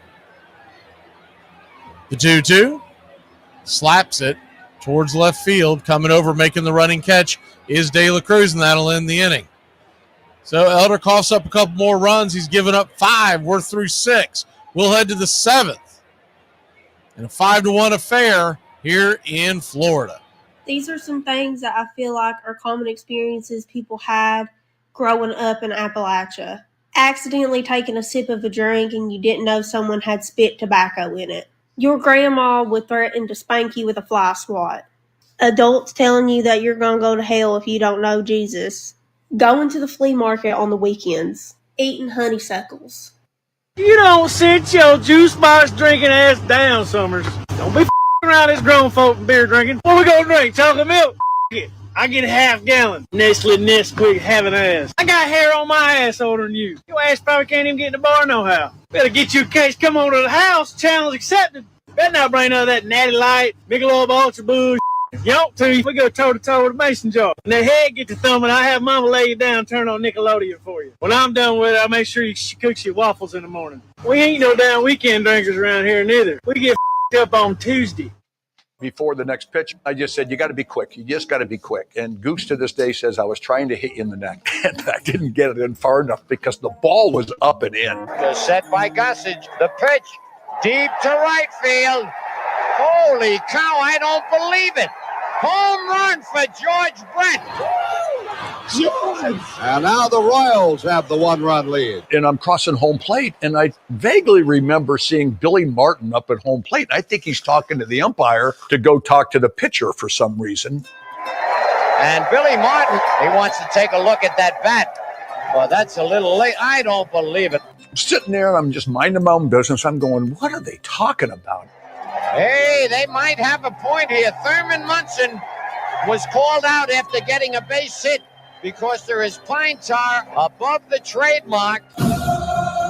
Braves Country Radio, your home for the classic call of Braves Country Baseball.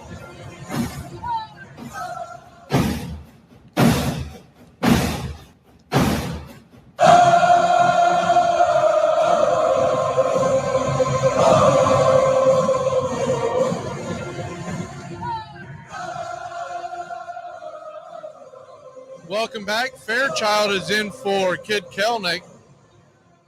It's Mason Montgomery, the left-hander, is on for the Rays. Lefty-righty matchup. First pitch on the way is a swing and a miss strike. It's 0-1. The 0-1. Swung on, pops it up over to first. Going to be an easy F3 in the scorecard.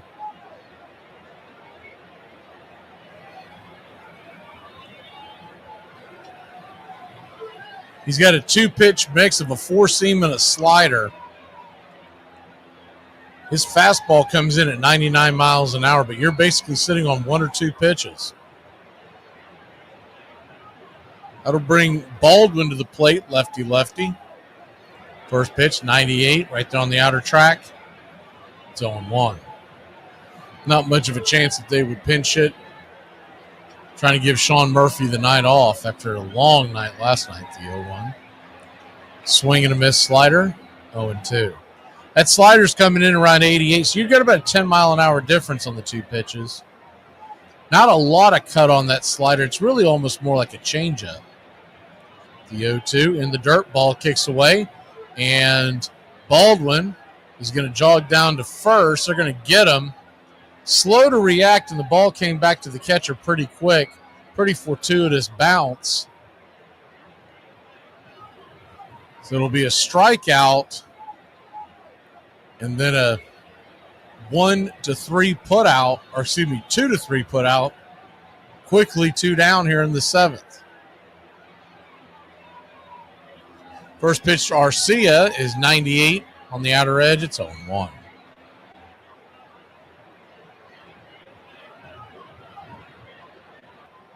The 0-1. Swung on, pops it up. High in the sky. It's going to be an easy can of corn. Oh, he drops it. He drops it. And Orlando Arcia is standing at first because he was kind of Cadillacing down the side. If he's paying attention and running through that, he's standing at second. But with 2 down, we're going to get an E4 to extend the inning. Or was that Morrell? Morrell? No. Morrell came in. He might have been calling off. They're focusing on Morrell but that was not his play. I don't know why they're focusing on Morrell. That was Lau that dropped it. The Tampa Bay station is focusing on Chris Morrell, but he wasn't anywhere near it. First pitch on the way, and Harris gives up an at-bat. Pops it up. High in the sky. Easy fly ball. He is an automatic out these days. We'll be back in a flash. Braves trail 5-1. We go to the bottom of the 7th. Get up and freight. Get up and stretch, Braves country. All right. I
First pitch on the way from Zach Thompson. Misses high for a ball. It's 1-0. Career 4.44 ERA, the 1-0. Misses outside wide. Ball 2-0. Taylor Walls, and then Diaz and Lowe, the 9-1 and 2 hitters for the Rays, due up. 2-0. Misses 3-0. 3-0 count. Braves trail by 4. Still 2 more at bats left for the Braves. 3-0. 91 right down the pipe.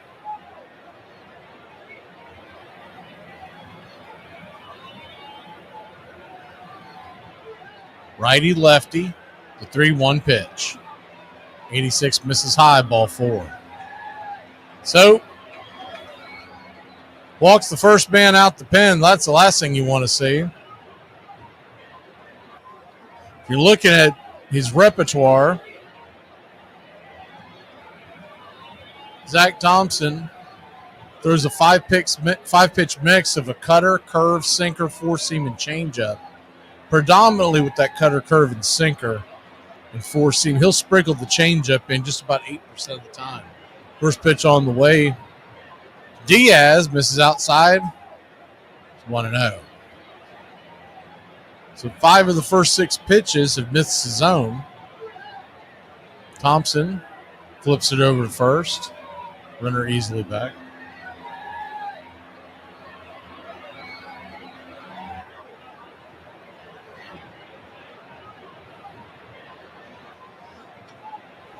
The 1-0 pitch. Swing, fouls it straight back. 1-1.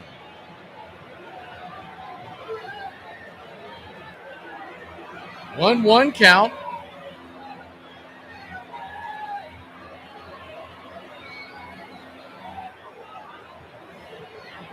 Pitch, swing, slices it down the right field line, coming over, making the catch.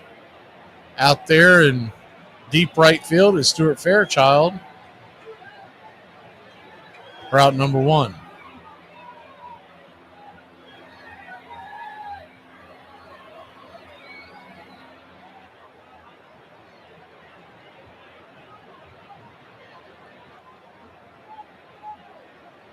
One on, one out. Brandon Lau, your batter. First pitch to Lau was swung on and chopped in front of the plate. Coming over, jumping up, throwing it down to first. Going to be an easy 2-3 put out. Baldwin to Olsen. On the play, Walls will head down to second. A smart play by Baldwin to get the for sure out. You weren't going to get the double play in that situation. Might as well get the easy out at first. Would have made a tough play. I don't even think he really had a real shot at getting Walls down there at second. First pitch on the way to Caminero is a strike cutter. In the outer cut, it's 0-1. The 0-1. Kicks and fires. Swing and a miss. Curveball, chased one out of his shoes.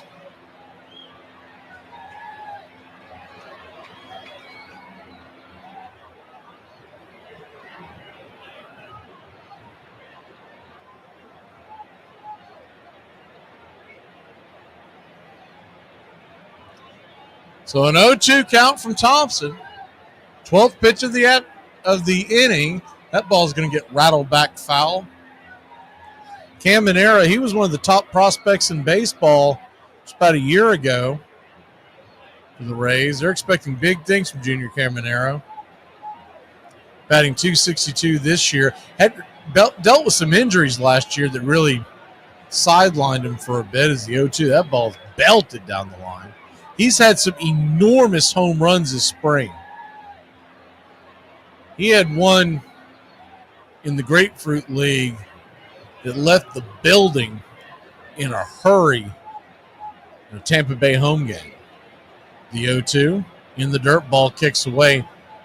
Baldwin blocked a little bit by Caminero, but they're not going to call anything on that. The runner will move it down to third.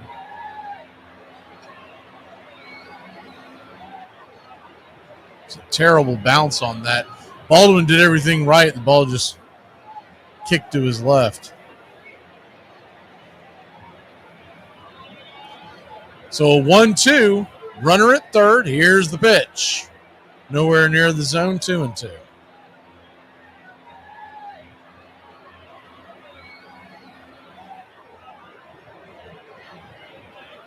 I've not heard any real word on Craig Kimbrell and the game plan of bringing him up, so they've been really strangely quiet about that down there. The 2-2 chopped over to Ozzie. Hard hit ball, but Ozzie's got it. He'll flip it over to first, and that'll end the inning. Well, we stopped him from scoring. That's something. We'll be back in a flash. We head to the 8th, trailing by 4 in a bandbox. You never know. 4 runs isn't that difficult in this palace. I see these people attacking this woman for not wanting to share her husband online. Honey, I've had a husband for almost a year. Ain't nobody seen him. Y'all just saw him a couple months ago. Y'all probably thought he was my boyfriend. No, he's my husband. Okay, you want to know why people do that? Because women can be nasty and they only want your man just because he's with you. Oh, he must be worth the while because he's with her. Yeah, honey, he's worth the while for her, not you, nasty. Move along.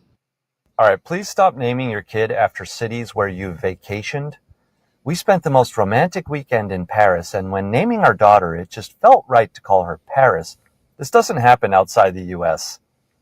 I don't think I have a friend in India who's going to be like, let me introduce you to my boy. His name is Cincinnati. Cincinnati Kumaraju. Probably not.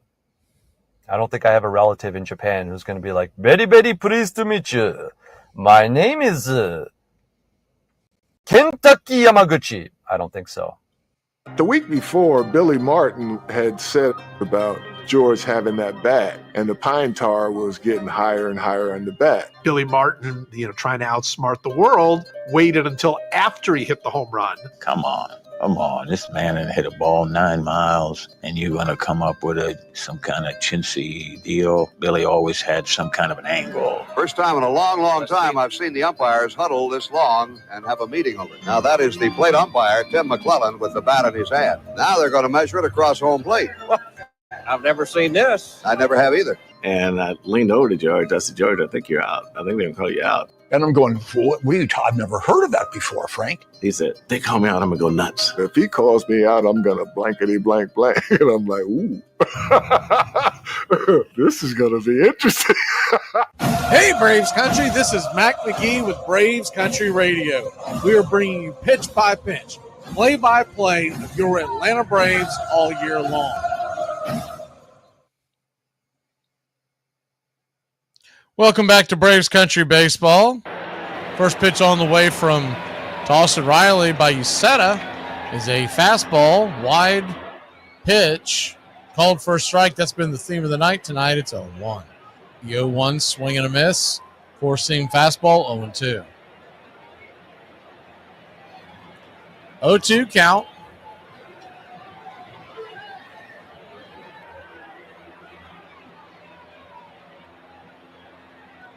Pitch on the way to Riley. Swing! Blasts it high and deep, but not quite deep enough. That wind's going to knock it down. That wind is really picked up and is blowing in towards right.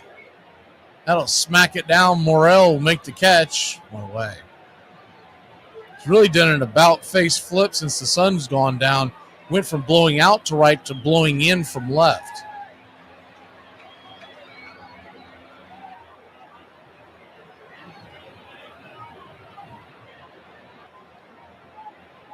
First pitch on the way to Marcell Ozuna. Outside wide for a ball. It's 1-0. Righty, the 1-0 blast. High and deep. Will that stay or that go? That ball is gone, baby. Zip, boom, bam, a hanger, a banger, a mighty smack over the track. Whatever you want to say, it's 5-2. We got ourselves a brand new ball game. The Big Bear goes big yard.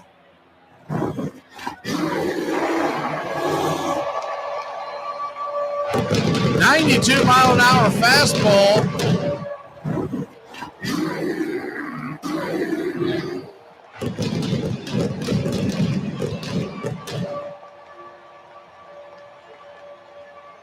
That was like leaving a raw steak out there on the picnic table for the Big Bear. He went up there and grabbed it. And it's a 3-run game.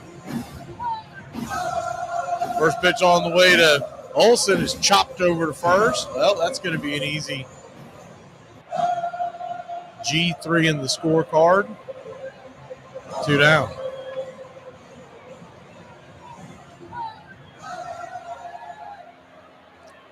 Two down.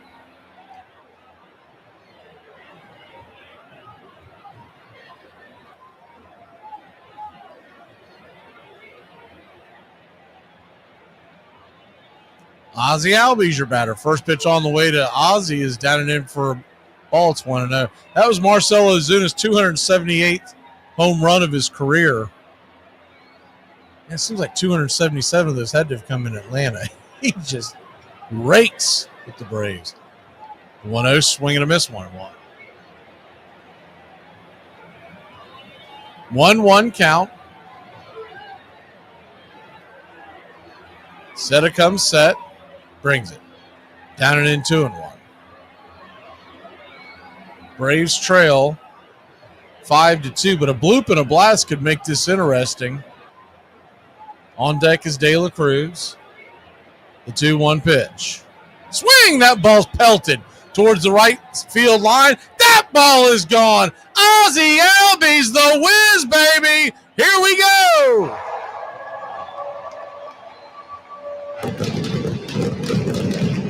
His second of the year, 342 happy feet. 105 miles an hour off the bat. I'm the whiz, I'm the whiz, and nobody beats me. He was trying to throw a cutter up there. It turned into a cement mixer that Ozzie slapped just over the wall. Even with that wind blowing in, it couldn't cut that ball down. And here we go. Now a bloop and a blast would tie the damn thing. Let's go, Braves country. Uceta, his 11th pitch of the inning. First pitch on the way to De La Cruz is a swing and a miss strike. It's on 1. The 0-1, righty. Swing, rattles it back foul, 0-2. The Rays have a pretty good closing committee. You'd love to get another run before next inning. The 0-2. Down and away, 1-2. If De La Cruz can keep it going, Fairchild is due up.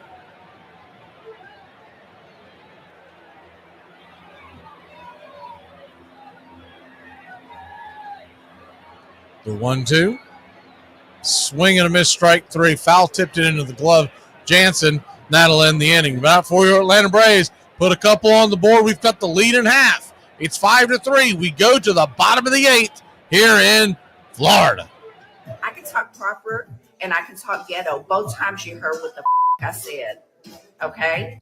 Dad, I don't even care. Go away. Why? Because you're out here just to do the same you always do. You're going to ask me some stupid question, aren't you? Yeah. Or you saw some current event on Google and now I got to answer or make a comment on it. Yeah. That's stupid. It's dumb. You do the same thing every time. All your stupid questions are the same. It's redundant.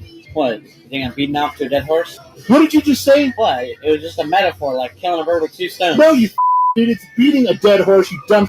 It's killing 2 birds with 1 stone. You're with me right now. You better be. I swear to God, if you're this dumb, I'm going to lose my Don't give me that dumb look. I got brain cells frying right now thinking that you're my son. Just get the out of here with your stupid now. Walk the away. Just a metaphor, Dad. Out! I don't know what I would do, with no more. If I think of no more baseball for me, I don't know what that would be like. That's been it, really. So long, everybody, from American Family Field here in Milwaukee. I'm not stupid enough to hit an umpire. Plus, he's 6'5". But what made it look bad is Joe Brinkman when he was pulling me away. And he's kind of got me in a chokehold. All I'm trying to do is get away. They are holding George Brett out there. Can you remember anything that was screamed? Yeah, can't say it on TV, though, can I? Huh? I can say it? Yeah. What the is this? You gotta be f***ing me. There's no f***ing way you could make that f***ing call. You f***ing soul. Just going off. Well, the game's over. That's right. He is called out, and the Yankees win the game 4-3. Join the Country Club today. Help support Braves Country Radio. Join the Country Club today. Welcome back to Braves Country Baseball here on Braves Country Radio. First pitch on the way from Thompson. Misses inside to Aranda. It's 1-0. Pierce Johnson is warming up in the pen. I really think this might just be if is the 1-0 swing and a miss. 1-1. If the Braves could come back and tie this game up, they would like to see Zach Thompson finish this game or finish the 8th and not have to use anybody else. The 1-1 swing and a miss 1-2. Tell you what, for a guy hitting in the middle of the lineup with a high average, this Joe Aranda, man, he is a free swinger. He is, the first 2 at-bats he swung at the first pitch, and this one here, he is swinging at things that aren't even in the zip code. 1-2 count.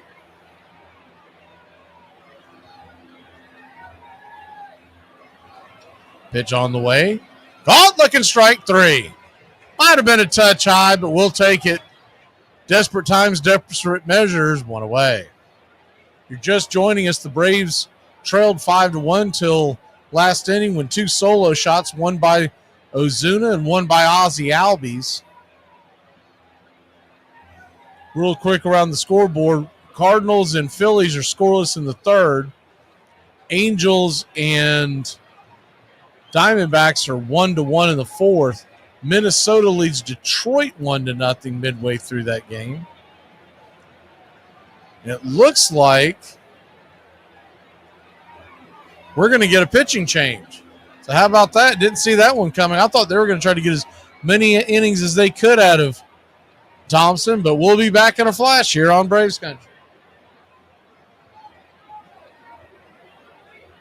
On this date, 1907, on opening day, playing against the Philadelphia Phillies at the Polo Grounds, New York Giants catcher Roger Bresnahan becomes the first player to wear shin guards in a Major League game. The future Hall of Famer receives the innovative protective device fastened with straps and hooks made of leather. Later on, Roger was quoted as saying, "They sure called me a lot of names when I tried on those shin guards. They must have been a good idea because they tell me catchers still wear them," unquote. On this date in 1928, 40-year-old veteran Ty Cobb and 41-year-old Tris Speaker, who spent last season with the Senators, start in the outfield on opening day for the Athletics. Batting second and third, the 8-3 loss to the New York Yankees at Philadelphia's Shibe Park marks the first time the future Hall of Fame players have played as teammates in a game. And on this date in 1996, Greg Maddux, Major League record of road victories, ends at 18. The Braves right-hander was 18-0 with an ERA under 1 per game dating all the way back to July 1994. And that's your Braves Country Radio on this date in baseball history. Find us on YouTube and Facebook today.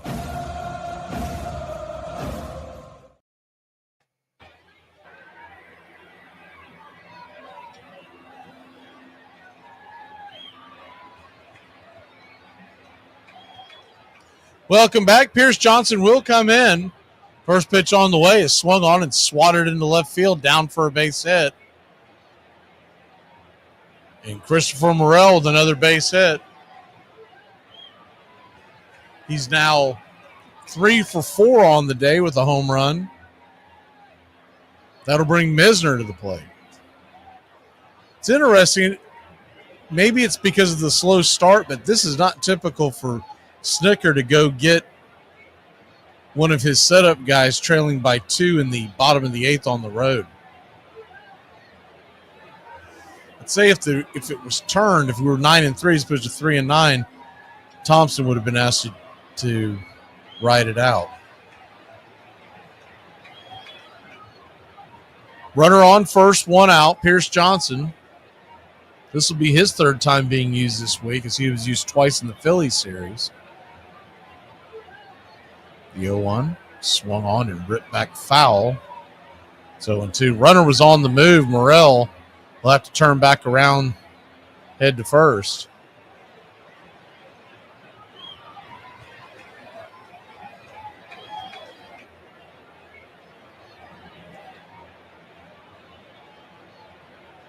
The 0-2.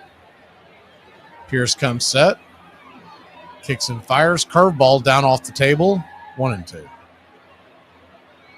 Same two teams back at it tomorrow afternoon, 3:30. We'll come on the air, 4:10 first pitch. It's the SSAJ will set sail for the Atlanta Braves. Sunday will be here, pitch-by-pitch, play-by-play. If you've missed out beginning of the season, we are here for all the games this year. Sunday afternoon, we will have Chris Sale Day, 1:40 first pitch. Should be a good one there. 1-2. Swung on and lifted into left field. That'll stay in play. Making the catch is De La Cruz. 2 away. You never know with this stadium. You get a fly ball, you just kind of hold your breath and hope it stays in.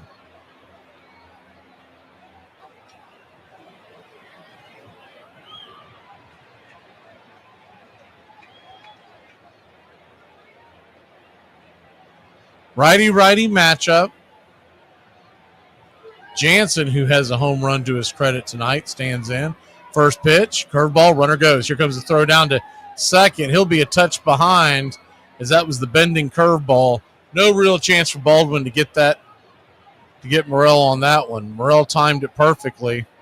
Got a pretty good jump and then got it on a curveball. What little chance Baldwin had went out the door with that jump. The 0-1 swung on and lifted into left field. That's going back off the wall.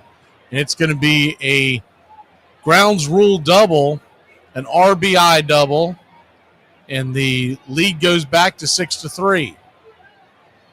That stolen base creates the run. And Jansen, I don't think there's many channels that do this, but if there's a Rays channel that does this, I'd be giving him the game ball tonight if I were a Rays fan. Dan Jansen hit a 2-run home run in the 4th, singled in the 6th, and now has a double. He's not likely to get it because of his speed, but he's a triple away from the cycle. First pitch on the way is a fastball right down Main Street. It's 0-1. Mangum, the batter. Braves trying to keep it right here at 3 runs. The 0-1. Brings it. Outside wide, 1-1. 1-1 count. You wonder if Thompson will stay up with the team or if they'll send him down again and go get someone else in the absence of Aaron Bummer. 1-1. Curveball, chopped foul. 1-2.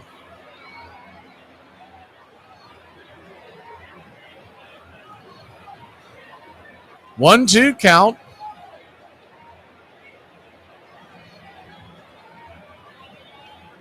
Six runs, 11 hits, 1 error for the Tampa Bay Rays. 3 runs, 7 hits, 1 error for your Atlanta Braves. The 1-2. Curveball, good block by Baldwin. Keep the runner right there at second. 2-2. Standing on deck is Walls. They've got 2 guys warming up in the bullpen, 2 right-handers. One appears to be the closer. Is the 2-2. Swing, rips it back foul. We'll do it again.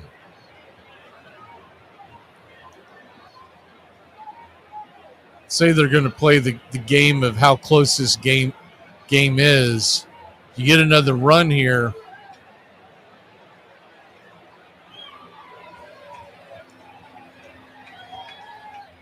They may save their closer for the weekend. The 2-2 from PJ. Swing, slaps it high, deep, foul, and out of play.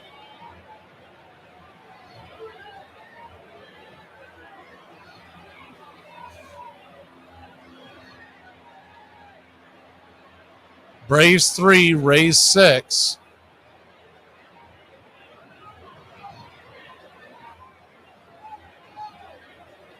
The 2-2. Swing and a miss, strike 3. In the dirt, good block by Baldwin. He'll tap the batter on the belt, and that'll end the inning. Not before the Rays get one more on the board. Looks like they're going to go to Fairbanks, the closer. We'll be back in a flash. See if the Braves can do some more ninth inning magic. Now that the Americans are gone, we can talk about geography. Now let's talk about how you dummies want to visit the Grand Canyon and the Statue of Liberty in the same damn day. Let's talk about that. But you're dumb too. I don't get it. Stop. This one might ruffle some feathers. Who's the most overrated player in all of sports history? This is a man that other people would look at his life and be like, that's my dream. That's a life. Like, how can you be upset with that life? First of all, mental health is a bunch of really intricate knots that hold nothing together. It doesn't make sense. It just is. Secondly, I keep seeing this sentiment of people being like, there were signs. Look at his repost. Look at what he was saying beforehand. They weren't signs when he was alive. I don't know how else to explain that. You see, when he was alive, that was just a fella being a silly goose. Fella going through it, you know? And I think that's important to note because, fellas, nobody's going to pay attention to your cryptic signs. Listen, if you want to be treated like a girl, move to LA. But this is just how life is, okay? Talk to the boys, for the love of God. Listen to me, boys. I know you think the people around you are going to fail you. But I would give anything to go back in time and get a phone call. Allow me the opportunity to fail. You're not allowed to quit, all right? Cool. There are so many wonderful elements of the Pine Tar game, including the fact that it was overturned. The call was overturned. The fact that the home run counted. The decision to resume was not announced until 4 p.m. when an appellate court judge said, play ball, you will play. The Yankees did everything they could to stall the resumption of play. But in late August, the Royals came back to New York on their way to a trip to Baltimore to conclude the game, leading 5-4 in the top of the ninth. Only 1,200 fans showed up to take their place in baseball history. Well, in 10 years, you can say I was at the Pine Tar game, completion of the Pine Tar game. What's been the most amazing thing about this whole scenario? How do you sum this whole thing up? Amazing. Media interest. It's just kind of good for baseball, really. Where is Brett? I don't really know.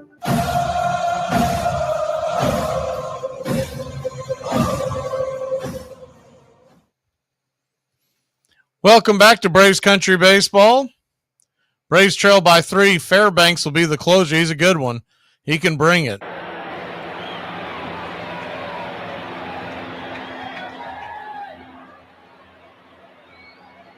Right-hander coming out of the pen. He'll face Fairchild, Baldwin, and Arcia. First pitch on the way. Shows bunt, 97 right there at the kneecaps. It's 0-1.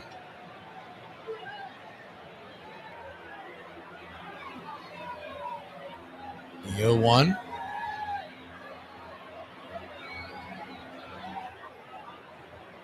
Fairbanks comes set.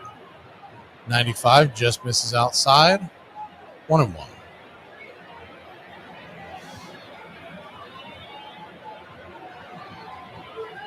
Braves looking for a couple of bloops and a blast to get him back in this game.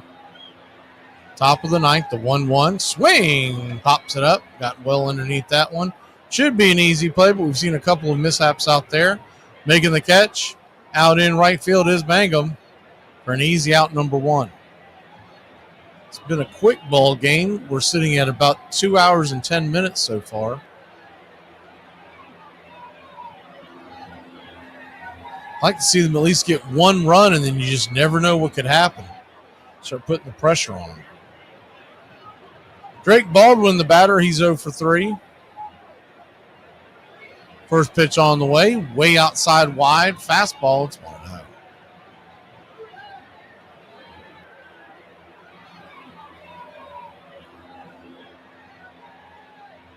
The 1-0. Fairbanks comes set and brings it. 84 right there at the knees. 1-1. Same two teams back at it tomorrow, 4:10 first pitch. A.J. Smith-Shawver on the mound for your Braves. The 1-1. Swing and a miss. Blew it right by him. 1-2. On deck is Orlando Arcia. If they can get anybody on, the top of the order would flip over. You'd have Harris and Riley. The 1-2. 97. Pitch out territory. 2-2. San Fran leads New York 5-1. They are in the, I think that's the 9th.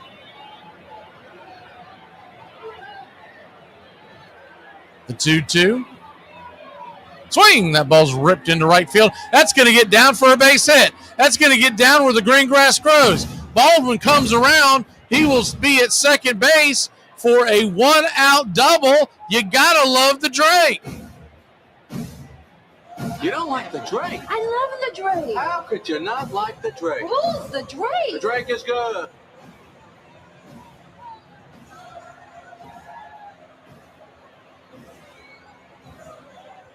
Runner at second. 1 out. It's also key because you stay out of the double play with Arcia at bat. We know how slow-footed he is. First pitch on the way to Orlando is a curveball slider. Rather, right there at the knees, it's 0-1. Robbie Ray was on the mound tonight for San Francisco. He must have really pitched a good one out there in Yankee Stadium. The 0-1. Swing! Smacks it back foul. It's 0-2. Goes out of play behind home plate. If you're wondering why there's no 3D tonight, y'all, it's because they don't have it in Rays Stadium. You're finding this out as we go along. It's a minor league park, and I guess they have to have certain configurations to be able to pull it off. The 0-2. Fairbanks brings it. Down and in, 1-2. That pitch was a blur just below the knees. 98. It missed well of the zone, but I only know that after the replay. The 1-2. Swing, chops it foul, just got a piece of it. We'll do it again. Baldwin with a pretty good lead over there at second base. If anything drops down, he should get home. Michael Harris stands on deck. He is 1 for 4 tonight, batting .213 on the year. Arcia is 0 for 3, batting .217. The 1-2 swung on, chopper over towards short. Should be an easy play. It is. 6-3 put out. 1 away. 2 away, excuse me. So that'll bring Harris to the plate. Harris has been scuffling, but he's shown some signs of coming out of it. He was 1 pitch, 1 out last time up, but he does have a base hit to his name tonight. Stands in with his red gloves and the green shoes. The first pitch. Swings, slices it back foul. It's 0-1. Very similar to the one that he popped up last time up. You jam him inside and get him to chase inside on those pitches. It's a little slow. He's really better on the off-speed down when the fastball's up. You get inside on him with that high heat. The 0-1, down and in, 1-1. 1-1 count. Now the tying run stands on the on-deck circle. And that's Austin Riley. He's about as hot as they've been on this team. The 1-1 catches the hanging slider up top, 1-2. When Michael is hitting well, he rips that pitch. Braves down to the last strike. 2 outs. The 1-2 to Harris. Brings it. Swing. Hits it over towards second. It's going to be a lightly hit ball and an easy out, and that'll end the inning. That'll end the game. Braves lose a tough one, tough turnaround after the 1:30 in the morning win against the Phillies. Braves drop it 6-3. That's your final, Braves country. We'll see you tomorrow afternoon. Remember, early game, 3:30 first pitch, or 3:30 we come on the air. 4:10 first pitch. A.J. Smith-Shawver in the Florida Sunshine against the Rays.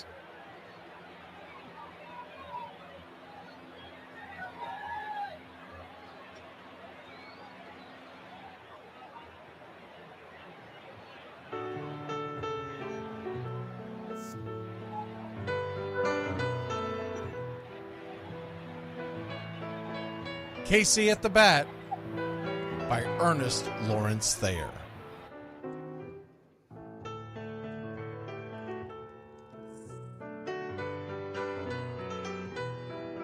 The outlook wasn't brilliant for the Mudville Nine that day. The score stood 4-2, but with one inning more to play. And when Cooney died at first and Barrows did the same, a pall-like silence fell upon the patrons of the game. A straggling few got up to go in deep despair. The rest clung to the hope which springs eternal in the human breast. They thought, if only Casey could but get a whack at that, we'd put up even money now with Casey at the bat. But Flynn preceded Casey, as did Jimmy Blake, and the former was a hoodoo, while the latter was a cake. So upon that stricken multitude, grim, melancholy sat, for there seemed but little chance of Casey getting to the bat. But Flynn let drive a single, to the wonderment of all, and Blake, the much despised, tore the cover off the ball. And when the dust had lifted, and men saw what had occurred, there was Jimmy safe at second, and Flynn a hugging third. Then from 5,000 throats and more rose a lusty yell. It rumbled through the valley, it rattled in the dell. It pounded on the mountain and recoiled upon the flat, for Casey, mighty Casey, was advancing to the bat. There was ease in Casey's manner as he stepped into his place. There was pride in Casey's bearing, and a smile lit Casey's face. And when responding to the cheers, he lightly doffed his hat. No stranger in the crowd could doubt 'twas Casey at the bat. 10,000 eyes were on him as he rubbed his hands with dirt.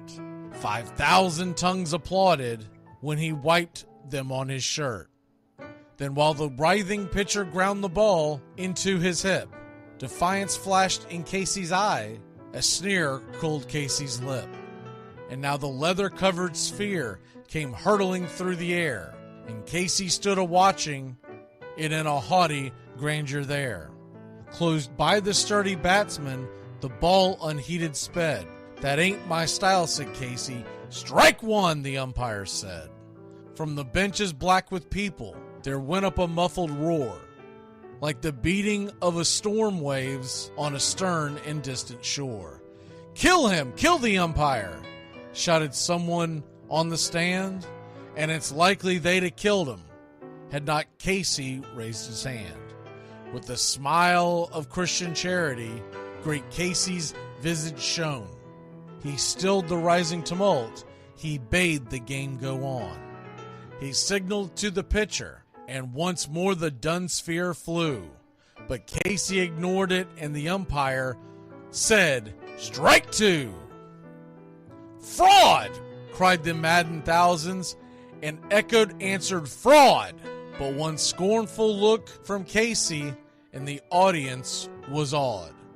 They saw his face grow stern and cold. They saw his muscles strain, and they knew that Casey wouldn't let that ball go by again. The sneer is from Casey's lip.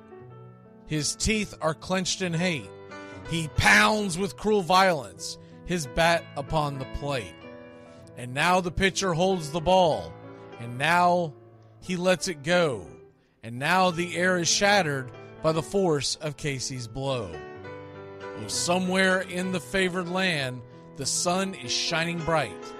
The band is playing somewhere, and somewhere hearts are light. And somewhere men are laughing, and somewhere children shout. but there is no joy in Mudville. Mighty Casey has struck out. Casey at the bat, Ernest Lawrence Thayer, published June 3rd, 1888. San Francisco Examiner.